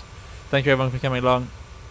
Just a couple of replay shots, and then we'll be done for the day. So into the flare, power's on. Now the power comes back. So yeah. Yeah, that's not bad. That's not bad. One marker from the end, no problem. Bit of rudder control there. Yeah, I think that was fine. It's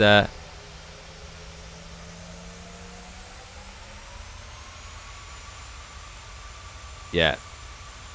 It was a bit of a positive flare, plus I was nervous of reducing the power because of the pitch power couple. In the 737-200 it seems to feel worse to me than in this one, but there we go. Yeah, nice, happy with that. So let's put the aircraft back on approach. Let's let me just, I'm just going to hop into the flight deck just to check things. So if I put it back somewhere there. Resume replay for a second just to reset the speed brakes.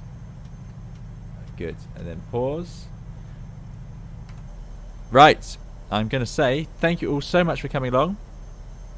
Thank you to the moderators for looking after us. Thank you to those of you who very, very kindly and generously donated. Thanks to those of you chatting along and watching on Twitch and YouTube. If you are on YouTube, do please leave a like. It makes a huge difference to the channel. If you're on Twitch, do please follow.